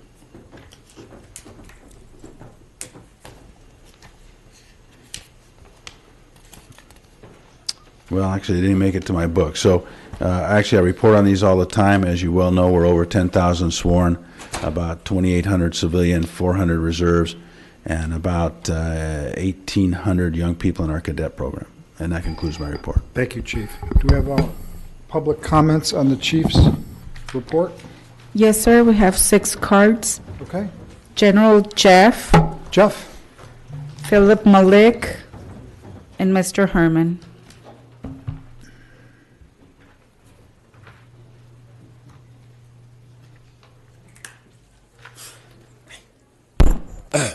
Good morning, General Jeff from Skid Row. Once again, we have a lame duck report from a lame duck chief. This is the second week in a row that the chief failed to even mention in any fathom of form in regards to the 2 Los Angeles Police Department officers who were recently sentenced, not arrested, but sentenced to 25 years for sexual misconduct while on duty.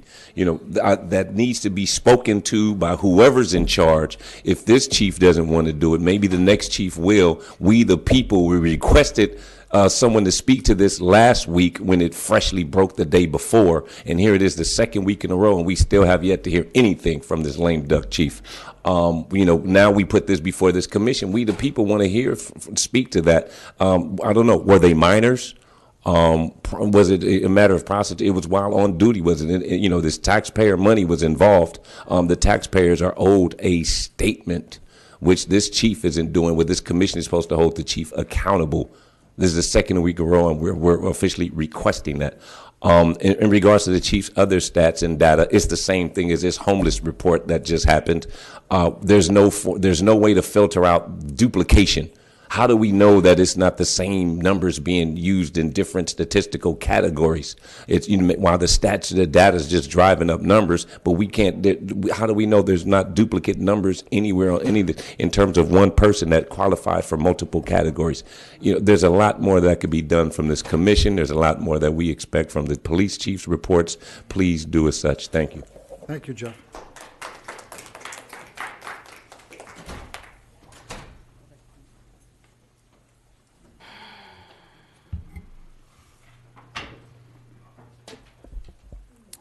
Hello, I'm the father of Eric Rivera. I'm here to try to seek justice for Eric.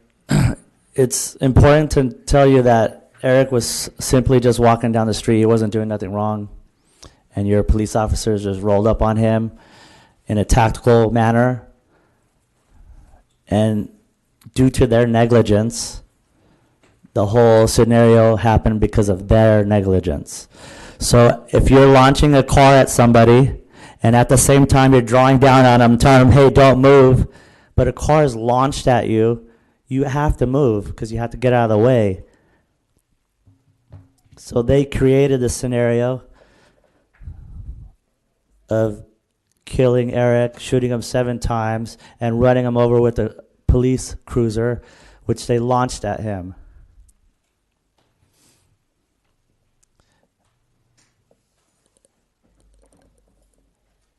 They also left the car on top of him for almost 24 hours, which is brutal. They broke his leg, several abrasions, burns to his chest. For what? He wasn't doing nothing. He was just simply walking down the street. What? A kid can't walk down the street? He only weighed 130 pounds. He's just a kid. What kind of now day and age that a kid just can't walk down the street without getting killed?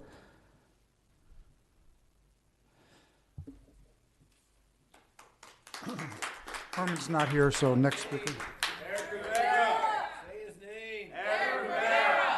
Valerie Rivera, M. Novick, and Michael Williams.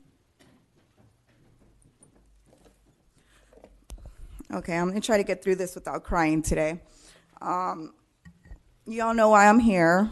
I'm here because my son Eric Rivera was murdered by 2 LAPD officers that are still working, still getting away with murder, cold-blooded murder, actually.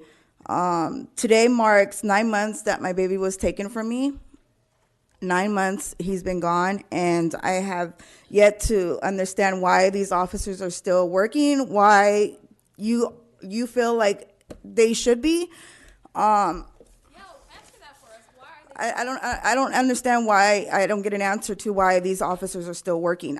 I don't understand why you feel like it's okay for them to still be working. I'm going to show you all the very last picture that I have of my baby. Right here, underneath their patrol car. Right there. His whole body is literally underneath the front of their patrol car with a bullet through his head and 6 other bullets through his body.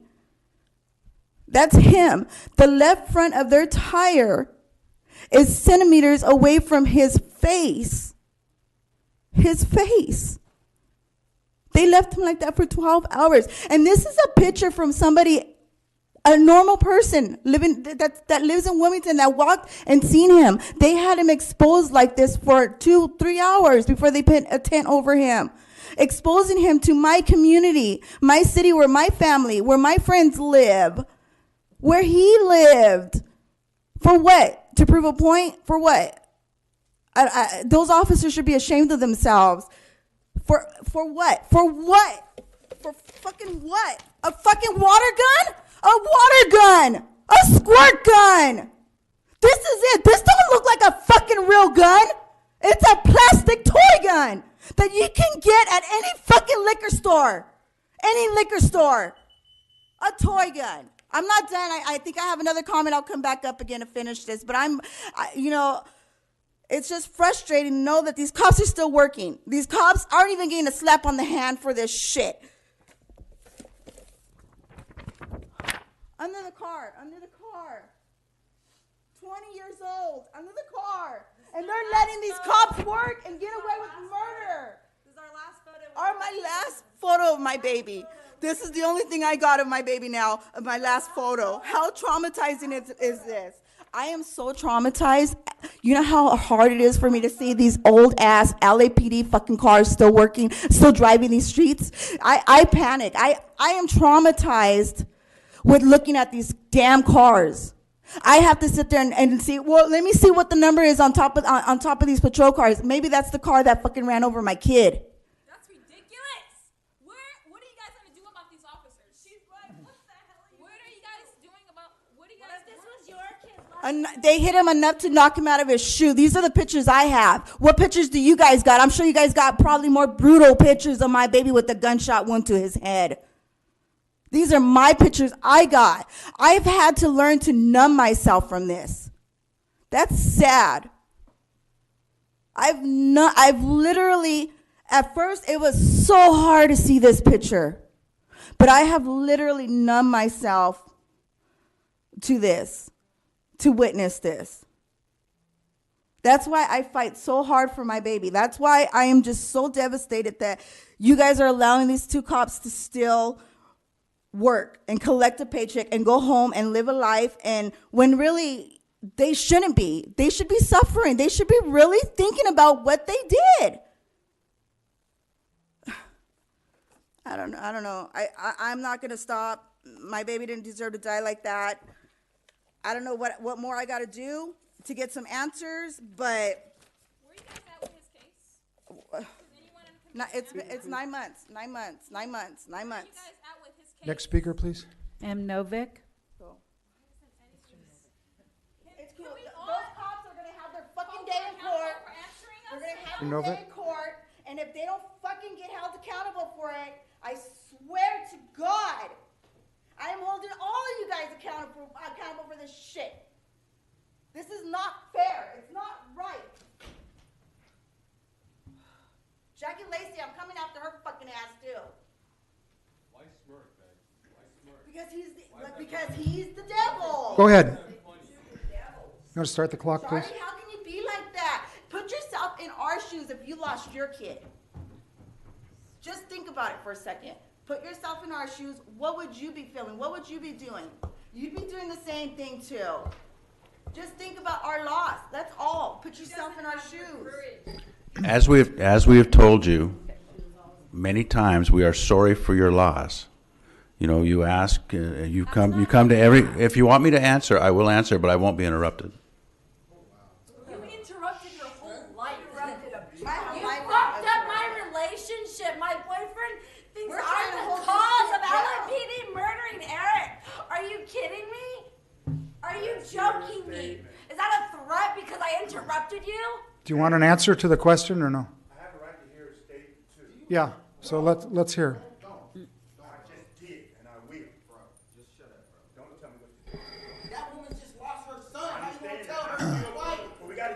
Let's move on then. Let her speak, because she has time period. There's law and order in here. Go, Chief. As we have told you in the past, as my family liaison folks have told you, we are very sorry for your loss. You know, we are finishing the investigation. It should be to the commission in the very, very near future, within the next month, for them to make an adjudication on it. You know, it is sad whenever anybody is killed, and we are sad for you. However, you know, Los Angeles Police Department has a very tough job to do, and sometimes that job has horrific consequences. And so we will do our best on this. But, you know, again, I can't speed up the process any more than we've already speeded it up. We will get you a presentation when that process is complete, so that we can answer some of your questions. Although I will never be able to fill the hole in your heart. I will never be able to adequately give you an explanation that makes things right with you. I can give you the information that we have, more than willing to do that, but I have to be fair to the process. That the information has to be ready for the plea. Let me finish. Because I did an evaluation of the facts as I had them, and kept them at work. And I make that evaluation with every officer involved shooting. Well. Okay, let's move on. Shut up, Steve.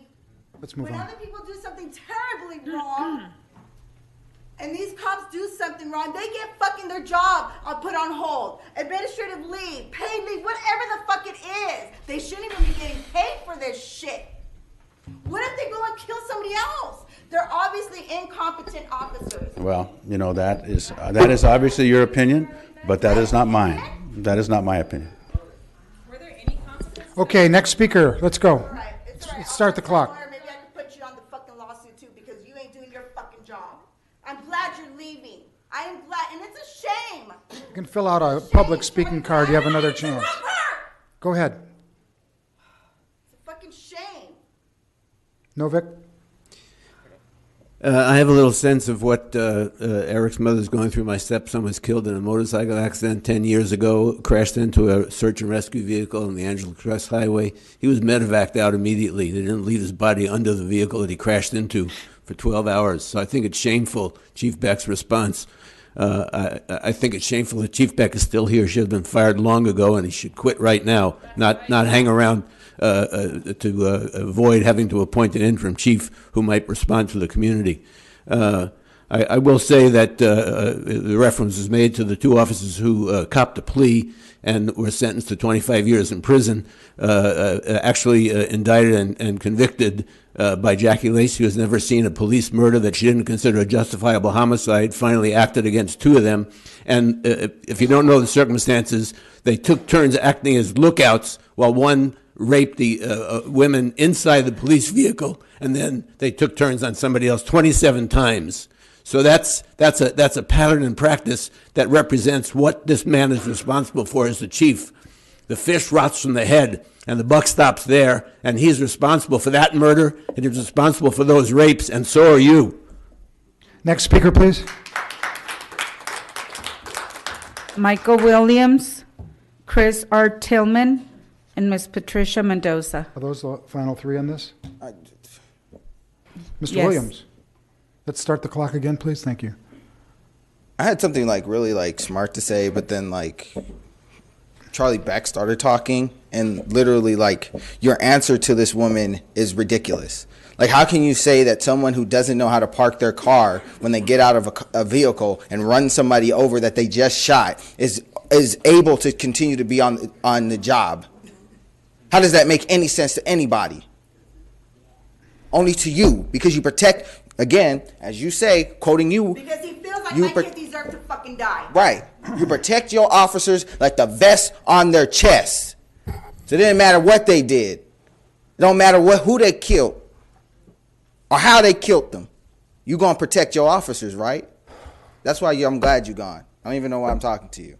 I'm glad you're gone. I agree. You should leave now.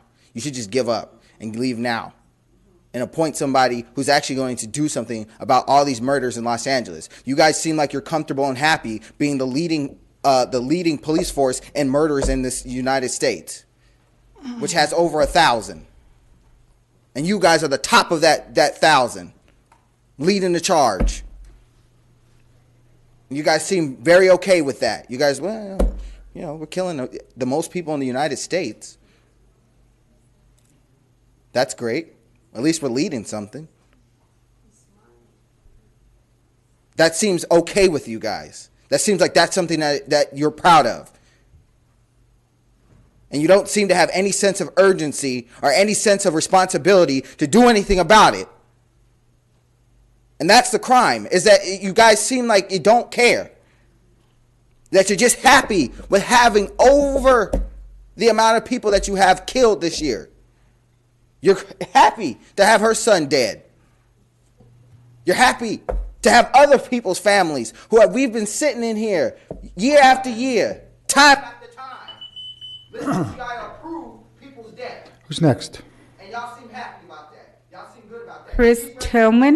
He's ready to say, oh, let's go on the next Who's? I didn't hear you. next comment, because you don't give a fuck about anybody who's Chris R. Tillman. Why don't you Tillman. respond to her in a way that actually makes sense? You can come back during public comment, but your time now is done. Go ahead. Patricia Mendoza. Okay, go ahead. Y'all keep talking and disrespecting a mother who had lost her son. You're up, sir. Thank you. Why do you keep disrespecting her? Because if it's your son, it wouldn't be You that can way. leave. You can leave now. Who are you serving? Are you serving the community or are you serving yourself? Her son just got killed. You can pick out a comment during public comment, but if you disrupt the meeting again, I'm going to ask you to leave. You got- You're not going to disrespect me the way you disrespect her. because Okay, so you can leave also. This gentleman, you can stand and leave. Mr. Williams can leave. Next. Sir? Yes, sir. You are supporting this. Got the two people that can leave. Nobody's scared of handcuffs. Record it. Record this. They're gonna do that. Picture. Show the other side of Eric. He's only 20 years old. Guy in the blue shirt. Yeah. Nobody want to be here anyway. You act like you're giving us a favor. Nobody want to be here. You don't want to sit up here and have to hear people. Go ahead, sir. time being killed. You can start the clock. You can start the clock. Keep killing people. All right. If you stop killing people, we can stop coming here and interrupting your Mr. Williams, you can leave the meeting, sir. If you want a fucking nice meeting, stop killing people. That's right. Do something about it. So we'll stay up there. All y'all council people will stay up there and promote Steve Sobrock because he doesn't give a fuck about people who getting killed. Okay, sir. Appreciate all that. I also appreciate all the emotions that are going on. Everybody has emotions and there's trauma on both sides. But as I understand it, we have a first amendment. We also have a second amendment to keep everybody in check. That's why I put that in there so that the police don't act crazy, just start assassinating people without cause. But we have a unity that in this what's under my shirt is none of your business. Sir, I'm going to start your time over because I didn't have the mic on. So will you speak into the mic and you can begin again? I'm sorry. My fault. Excuse me, I really didn't start properly either because I'm full of emotions. So let me first give respect to the council people here, if they're here, and the commissioners and the chief. Give him his respect, whether he does right or wrong. We have to respect the positions that we're given. We have to conduct ourselves like adults who are enraged. But we don't give us an excuse to inflict verbal abuse on kids and our social media and our telecast and our TV viewers. There's other people listening to this meeting other than you, and you must respect that. Voice your concerns with eloquent language like Abe Lincoln did with the debate with Douglas. Read that, how you can get your point across, but not cuss. It doesn't matter. It don't matter. This is my turn. Go ahead, sir. This is my turn. He may never give up. And that's why Fudge it's cake fucked about up. your kids. So It we're is, gonna sit but there and face say- reality. The reality is, they murdered a 20-year-old. I understand. Sir, it's your time. Go ahead. It's my time, isn't it? It is. It is. What? It's not flapping. If you don't respect me, you don't respect nobody. Why should they respect you? Why should they respect you if you don't respect nobody? I have my time. It's irrelevant. I have my time. I'm speaking to the issue of the police report. I have a right to speak too. You can't scream fire in the theater just because you're hurting. Go, talk. People hurt all through slavery. Okay, sir, go ahead. My point is, how do you classify some of these crimes? That depends on how you put them in a category. Chief said that they had 4.5 reduction in assaults. Well, on Wilshire and Vermont, I witnessed 7 Latino individuals beat down one black guy. And prior to them beating him down, then the Wilshire so-called police force of private security beat him down with mace and the club. At least one Latino guy had a club, and they beat him in the head. This guy was almost senseless. I witnessed this about 3 o'clock on February 28th. The police department at Olympic don't want to talk about it. They want to cover it up. But you can't, because there was federal agents on the scene who witnessed it as well. Okay, so what I'm trying to tell you is that how you classify depends on how you decide how many points are going up and going down. Because a lot of times these assaults, they're classified as batteries. Now, 3 or 4 hours later, because I verbalized my concerns and I contacted the FBI, then Thank you, sir. The final card on this item is Patricia Mendoza.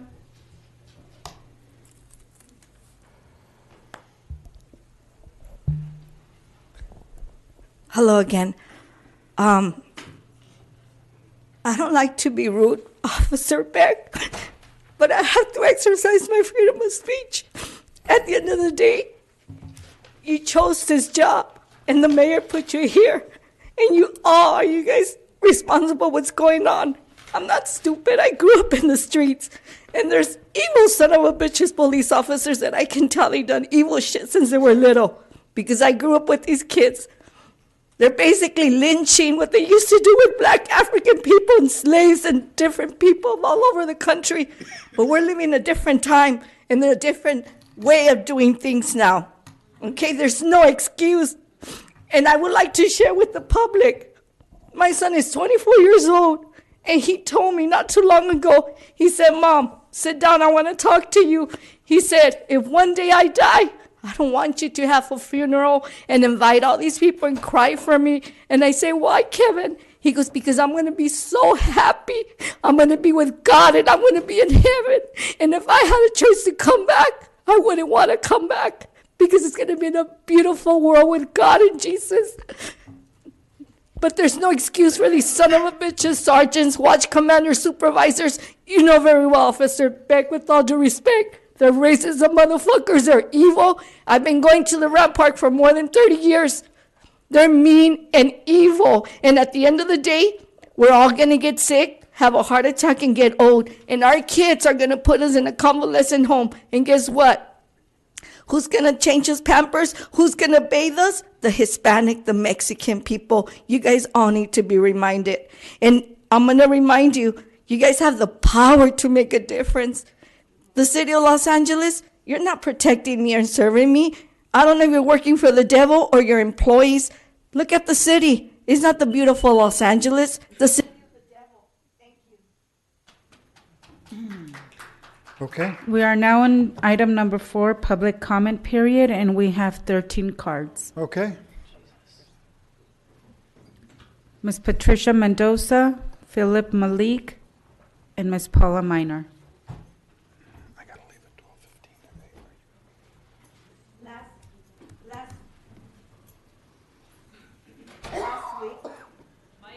Oh, I'm sorry. Sorry. Yeah, we'll start again. Can we start again? Sure. Thank you, sorry. Last week I was here regarding my house that was stolen, Chief Beck, and regarding Detective Tapia. He brought a woman and they locked me up there. But this woman never told Detective Tapia the truth about how she handled my case when I called to request a police report. She then decided that she wanted a witness before she took care of me, and she chose my mother. My mother was already retired, and she was in Mexico taking care of my grandmother and my grandfather. My grandfather passed away of 103, and my grandmother of 93. And she demanded, in order for me to come into this building and sit down and give me a police report of the crime that the notary did and my brother, she demanded that my mom needed to be present. So to make the story short, my mom arrived from Mexico. I took her to her regular doctors. Excuse me, President. I'm listening. I can't see because I don't have my glasses. President, Soboroff? you're an attorney. I'm My not. mother was in a hospital within 10 months, 3 hospitals, 3 convalescent homes. They poisoned her blood with MRSA. At the end of the day, nobody wanted to sign the death certificate, so I couldn't do an autopsy. The coroner's office couldn't pick up my mom because they had picked up that weekend a lot of homeless, and there wasn't any space for my mother. And do I hold this detective responsible regarding my mother's death? No, but she was part of the process of my mother being dead, and there was no need for her to come to Mexico. And as of today, every day when I come here, I force myself because I feel like I can't breathe. And every time I come here, it's like everyone's laughing and no one takes us serious.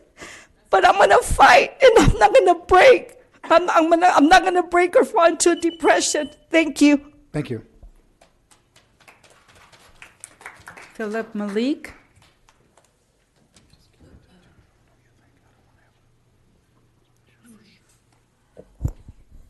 Yes, sir. Yes. So I'm the father of Eric Rivera again. So yeah, I want to try to save the next kid alive. We need to get more checks and balances, more de-escalation. Let's not jump out of the car and just start shooting, because that seems what a lot of the police officers are doing. They need to assess the situation and think correctly. They need to use their head. A lot of them aren't. When we encounter LAPD officers on the street, I could tell you right now, most of them are mean and nasty. That's the truth. So something needs to be done. My son, he was simply just walking down the street, wasn't doing anything wrong. He was on the way to his friend's house. He even knew why were you killed him? He knew the person that lived in the apartment. That was his friend. He can't play outside of his fucking friend's house? What's going on? He simply had a toy. It looked like Buzz Lightyear's ray gun. It was fluorescent green. If your officers can't tell the difference, you don't have to be a rocket scientist to tell the difference of fluorescent green. You don't have to be a rocket scientist. It's easy. Think about that. You know, we pay a lot for our houses. Average house in LA is like $600,000 or $700,000 now. We work our asses off for it. We don't expect our kids to walk around the street and get shot and killed by the LAPD. I don't expect it at all.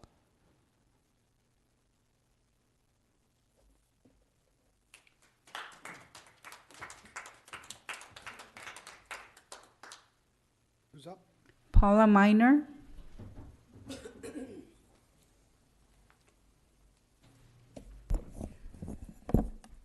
It grows increasingly hard to come before this commission week after week. As a representative of Black Lives Matter, we've been coming since the death of Ezell Ford. And we continue to see the same story similar to the family of Eric Rivera.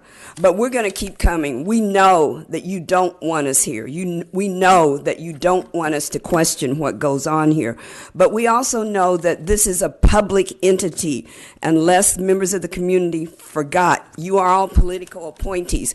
Political means somebody voted for somebody and then somebody placed you here. So we as the public will continue to come, will continue to be insulted, especially by this commission, especially by Mr. Soboroff. And I just want to share with our community that with our other partners in the city, we have a campaign going on called Follow the Money. Since we can't seem to talk to this community about the tragedies that are occurring in policing, we decided to find out where they are getting funded. Today, there was over $13,000 received from the LA Police Police Foundation, and to date, in the 2 months of 2018, almost $250,000 has been donated by this foundation, a foundation whose members include an individual from the entertainment industry who's been outed in the Me Too campaign and alleged to have committed sexual harassment, a foundation whose funders include the Weingart Foundation, to which Commissioner Soboroff and Goldsmith are connected. The Police Foundation says on its website that its purpose is to provide critical resources, vital support to LAPD to pay for things that otherwise would be unfunded. The question the community must ask is, why would these things donated be unfunded? These donations pour in every week. Next speaker, please. And we will continue to follow Apollonia Cruz, Mr. Herman, and Valerie Rivera.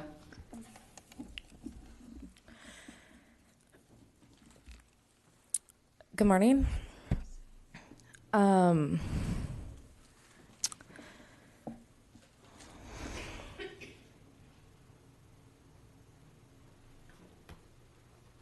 so grateful that I know who God is.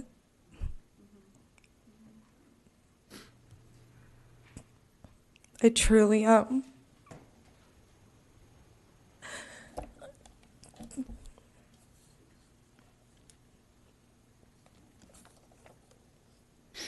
Every week I come in here, you guys insult almost everyone. Like I said, this was the last photo of Eric. Actually, the last time I seen him, he was leaving our house, walking up the street. He was going to his friends, and then this was the actual last photo we got to see of him. So I know all of us have kids or a mom, so imagine this being your mom and her being knocked so hard out of her shoes by someone, and you still don't have no answers as to why, besides what Charlie Beck said, that was so heartless and evil.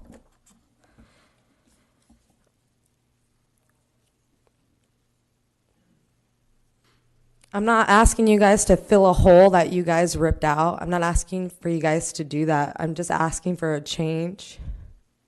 I'm asking for answers. I don't even know who you two are. Actually, you three on the end. I know all them. I've looked them up, but I don't know nothing about you guys. So what is it that you do?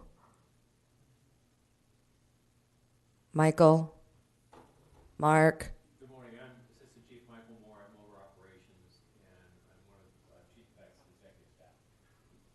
And what is it that you do?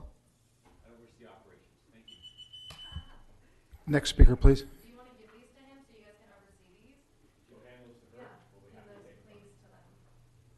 Thank you. Valerie Rivera.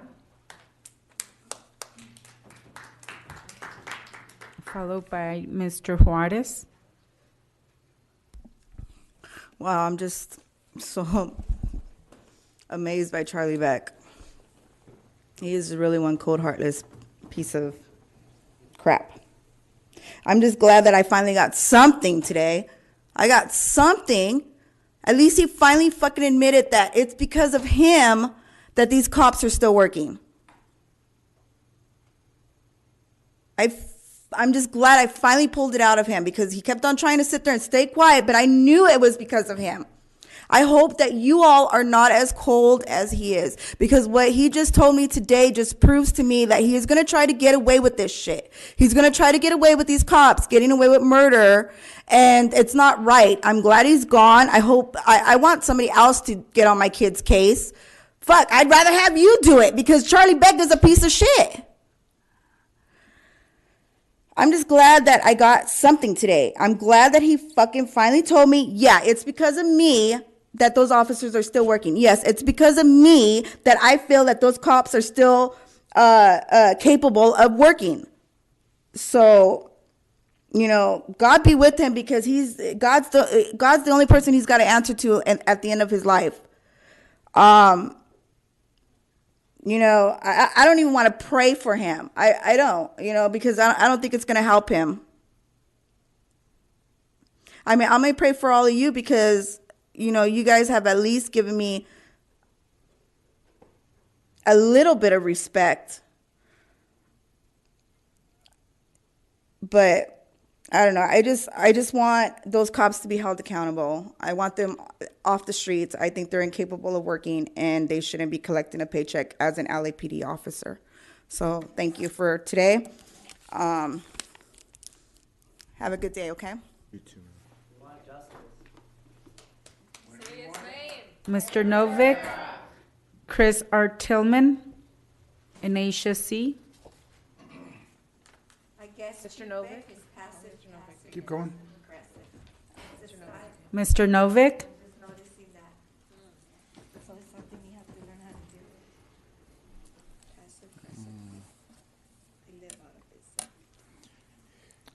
Go ahead, Thank sir. you once again to be able to appear before you. As I mentioned, I give respect to the commissioners and Chief Beck substitute, I guess. And I'm quite filled with emotions about the young lady, I guess, Mrs. Marrera, your tragedy. But keep in mind, you promote yourself much better when you take out all the four-letter cuss words. I've been doing, sir. And you so stick to with- the so with all facts. due It's respect, my you term haven't now. been It's here. my term now. It's my term now. It's my time now. But could you please address the commission and not? Now. Well, this is public comment. So I'm No, I addressing understand, what I but want to please address I can us. look at you, but I'm going to, don't Okay. tell me how to conduct my No, that's fine. You conversation. can I say only get whatever you 2 want, minutes. but talk to so, us. we need to respect the courageous people. They should be citizens in action, because they keep people in check, because they have the audacity to do what I wouldn't do, is break the law publicly. So I give them credit for that, and I think you that listen to all this sometime abuse, you get credit too for being able to have thick skin. But sometimes you got to put your emotions into action. So this is what I suggest. Why don't you guys join that 10-man march on March 10th at 10 a.m. at 1010 Wilshire. Bring your signs and get your frustration out by doing something. Let's have a movement where the people elect the chief, so that the chief is not beholden and the puppet of the mayor and the city council. Let's get real. We live in the real world. We got to look for real solutions. And people, they basically cover their own butt. What you expect? They're going to kill and kill till Jesus come back. The question is, who's killing and why? We don't want kids killing kids. We don't want cops killing kids. But if we take all the guns, guess what? There's going to be more killing by people in authority than you ever thought would be. So we have to have a balance here. So my suggestion is that we look for real solutions and we come up with real ideas. What's a real idea? Let's have the people elect our chief. Then he responds to us. Then he cares about what she says because she's voting for him. He don't have to care about you. You don't vote for him. The mayor picks him, and the mayor gives him his salary, the council. Mr. Novick?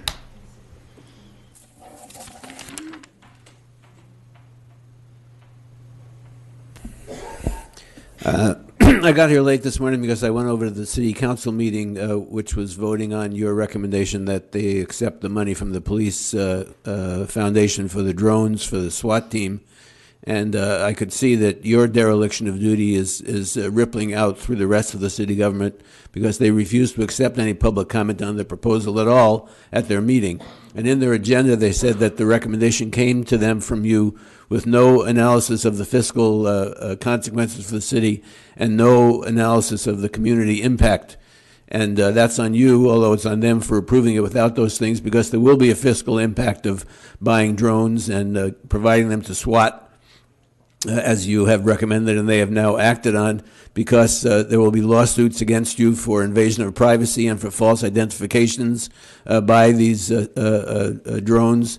And so that's going to be a fiscal consequence. There will be a tremendous community consequence by the invasion of privacy and by the constant surveillance and the racial profiling by technical means that are involved with where they send those drones and how they use them in their operations. So I think that failure on the City Council's part reflects your failures here. I did want to comment, although I came late, on your approval of another $17,000 or $18,000 in donations to the police department for various methods and techniques, including on this week's agenda, a robot surveillance piece of equipment, some kind of micro robot, I think similar to one that's used in Texas to kill a man. And I think it reflects the general slippery slope you're on of RoboCops and using drones and pretending that there's no responsibility for people, but there is a responsibility. It's your responsibility for these crimes. And Chief Beck is gone, but he lied to you about how soon you're going to deal. Next speaker, please. Aisha C., Laura Smith, and Eugene. Laura Smith. Laura Smith is not present. Okay. Next. Eugene. Eugene's not here. Okay. Next. John Motes.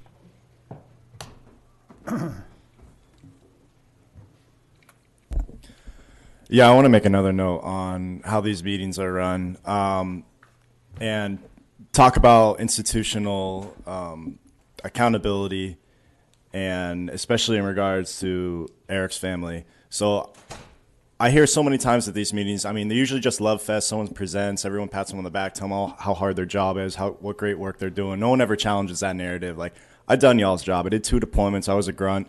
I patrolled every single day. People were trying to kill us every single day, and somehow we managed to do that without ever shooting a kid for having a squirt gun.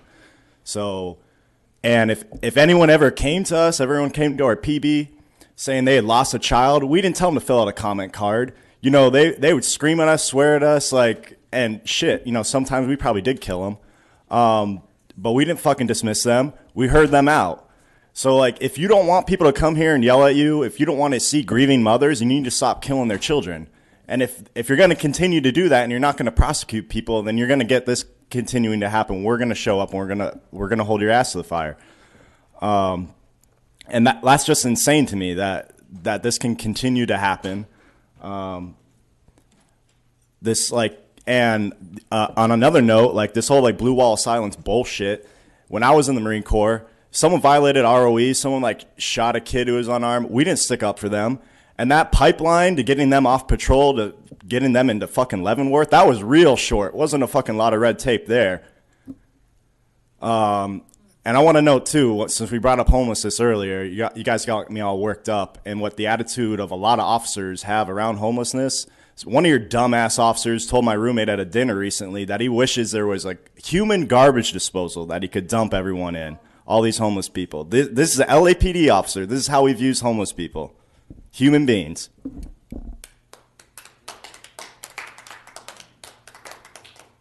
Final card, IB.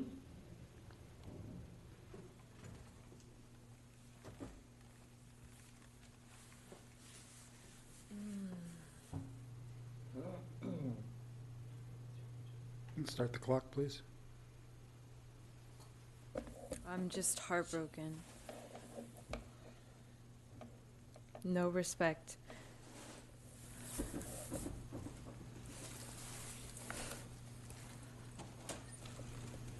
I guess I'm speechless too. There's no reforming this institution. I mean, it's just every week it gets clearer and clearer in my mind.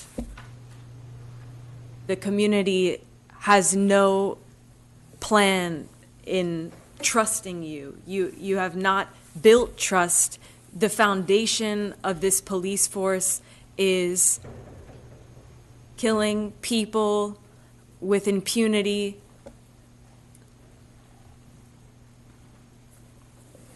we need to build something new.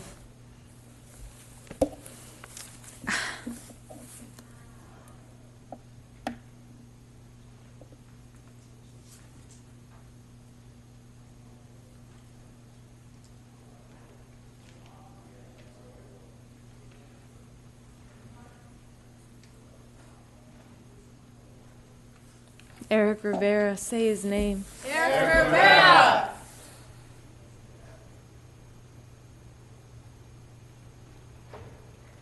This is just, you're all a part of this. This is what is so difficult, is like each one of you is upholding a system of white supremacy. That's what you're doing. Don't you feel it? Don't you know it? Don't you see it? Don't you feel it? Next speaker, please. Her time is not done. Well, stay at the microphone. Do you feel it? I don't want to stand in this microphone. I don't want to come here anymore. These meetings need to be in the community. I don't want community meetings in the community. Next speaker, please. I want these meetings in the No other cards in this item, sir. Okay. We are now in item number 5, and we have 2 cards. Okay. Mr. Novick and Ms. Valerie Rivera. Mr. Novick?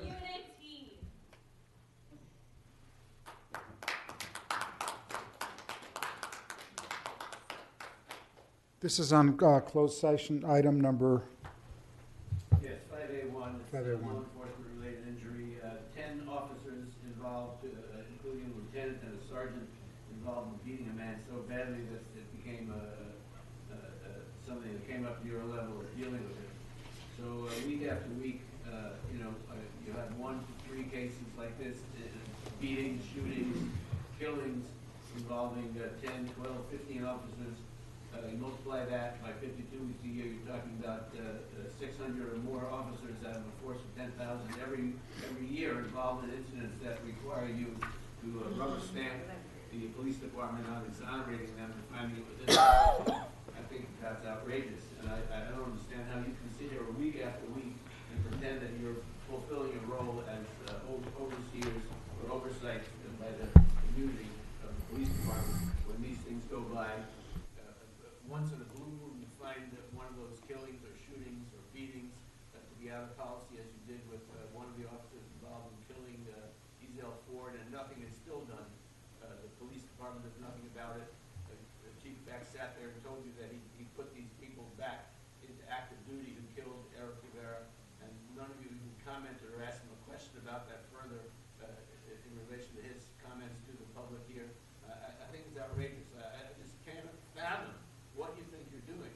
It's such a blatant pretense that it doesn't even, it beggars the mind to understand why you think you're somehow, I don't know if you think you're providing a cover for these assholes or what, because you're certainly just exposing yourselves as completely in contempt of the public, in contempt of the people who are being killed and beaten week after week. This case is just about a year old, and that's what happens every week. So when Chief Beck claimed that Eric, who was killed 9 months ago, you could have a report within a month.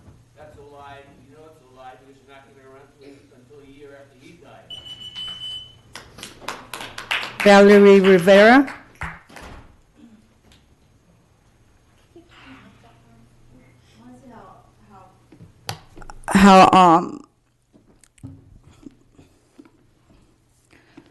How blessed I am to be able to have this opportunity to come and speak to y'all, because Charlie Beck is trying to get away with it. And if it wasn't for my voice, for Phil's voice, for Apollonia's voice, coming up here every Tuesday to talk to you guys and describe the case that happened to my son Eric, these cops would get away with it. I'm just asking you all to really look at the case. I mean, everything that we've said is really what happened. We're not trying to make it look like this, that, whatever. This is the facts. This is what happened. This is what we know to have happened. And I hope that, when you guys get Eric's file, that you guys can see through the bullshit that Charlie Beck is going to try to sit there and put, and these officers are going to try to sit there and put, because at the end of the day, these cops failed to do their job properly. They took a 20-year-old life away. And, you know, I hope by the grace of God, you know, he opens your guys' eyes to the reality of this. And I hope that, you know, we get blessed with the justice that Eric deserves. And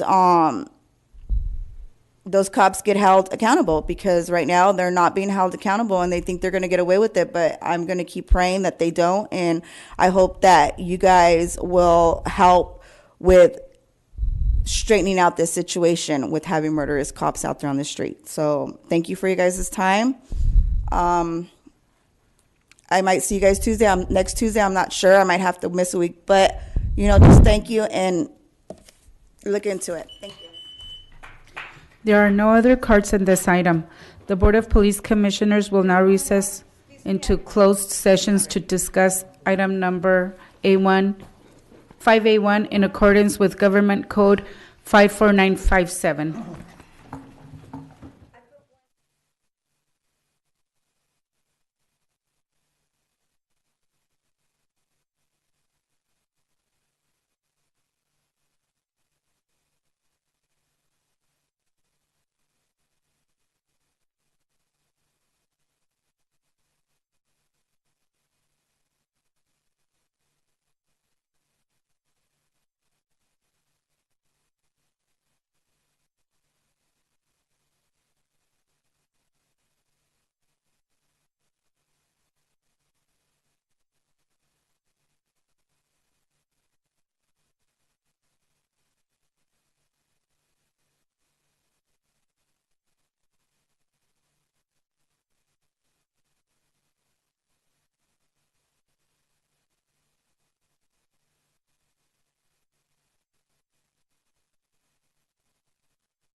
Recommendations were unanimously adopted. Mr. Vice President, is there a motion to adjourn? So moved. Second. All in favor? Aye. Thank you.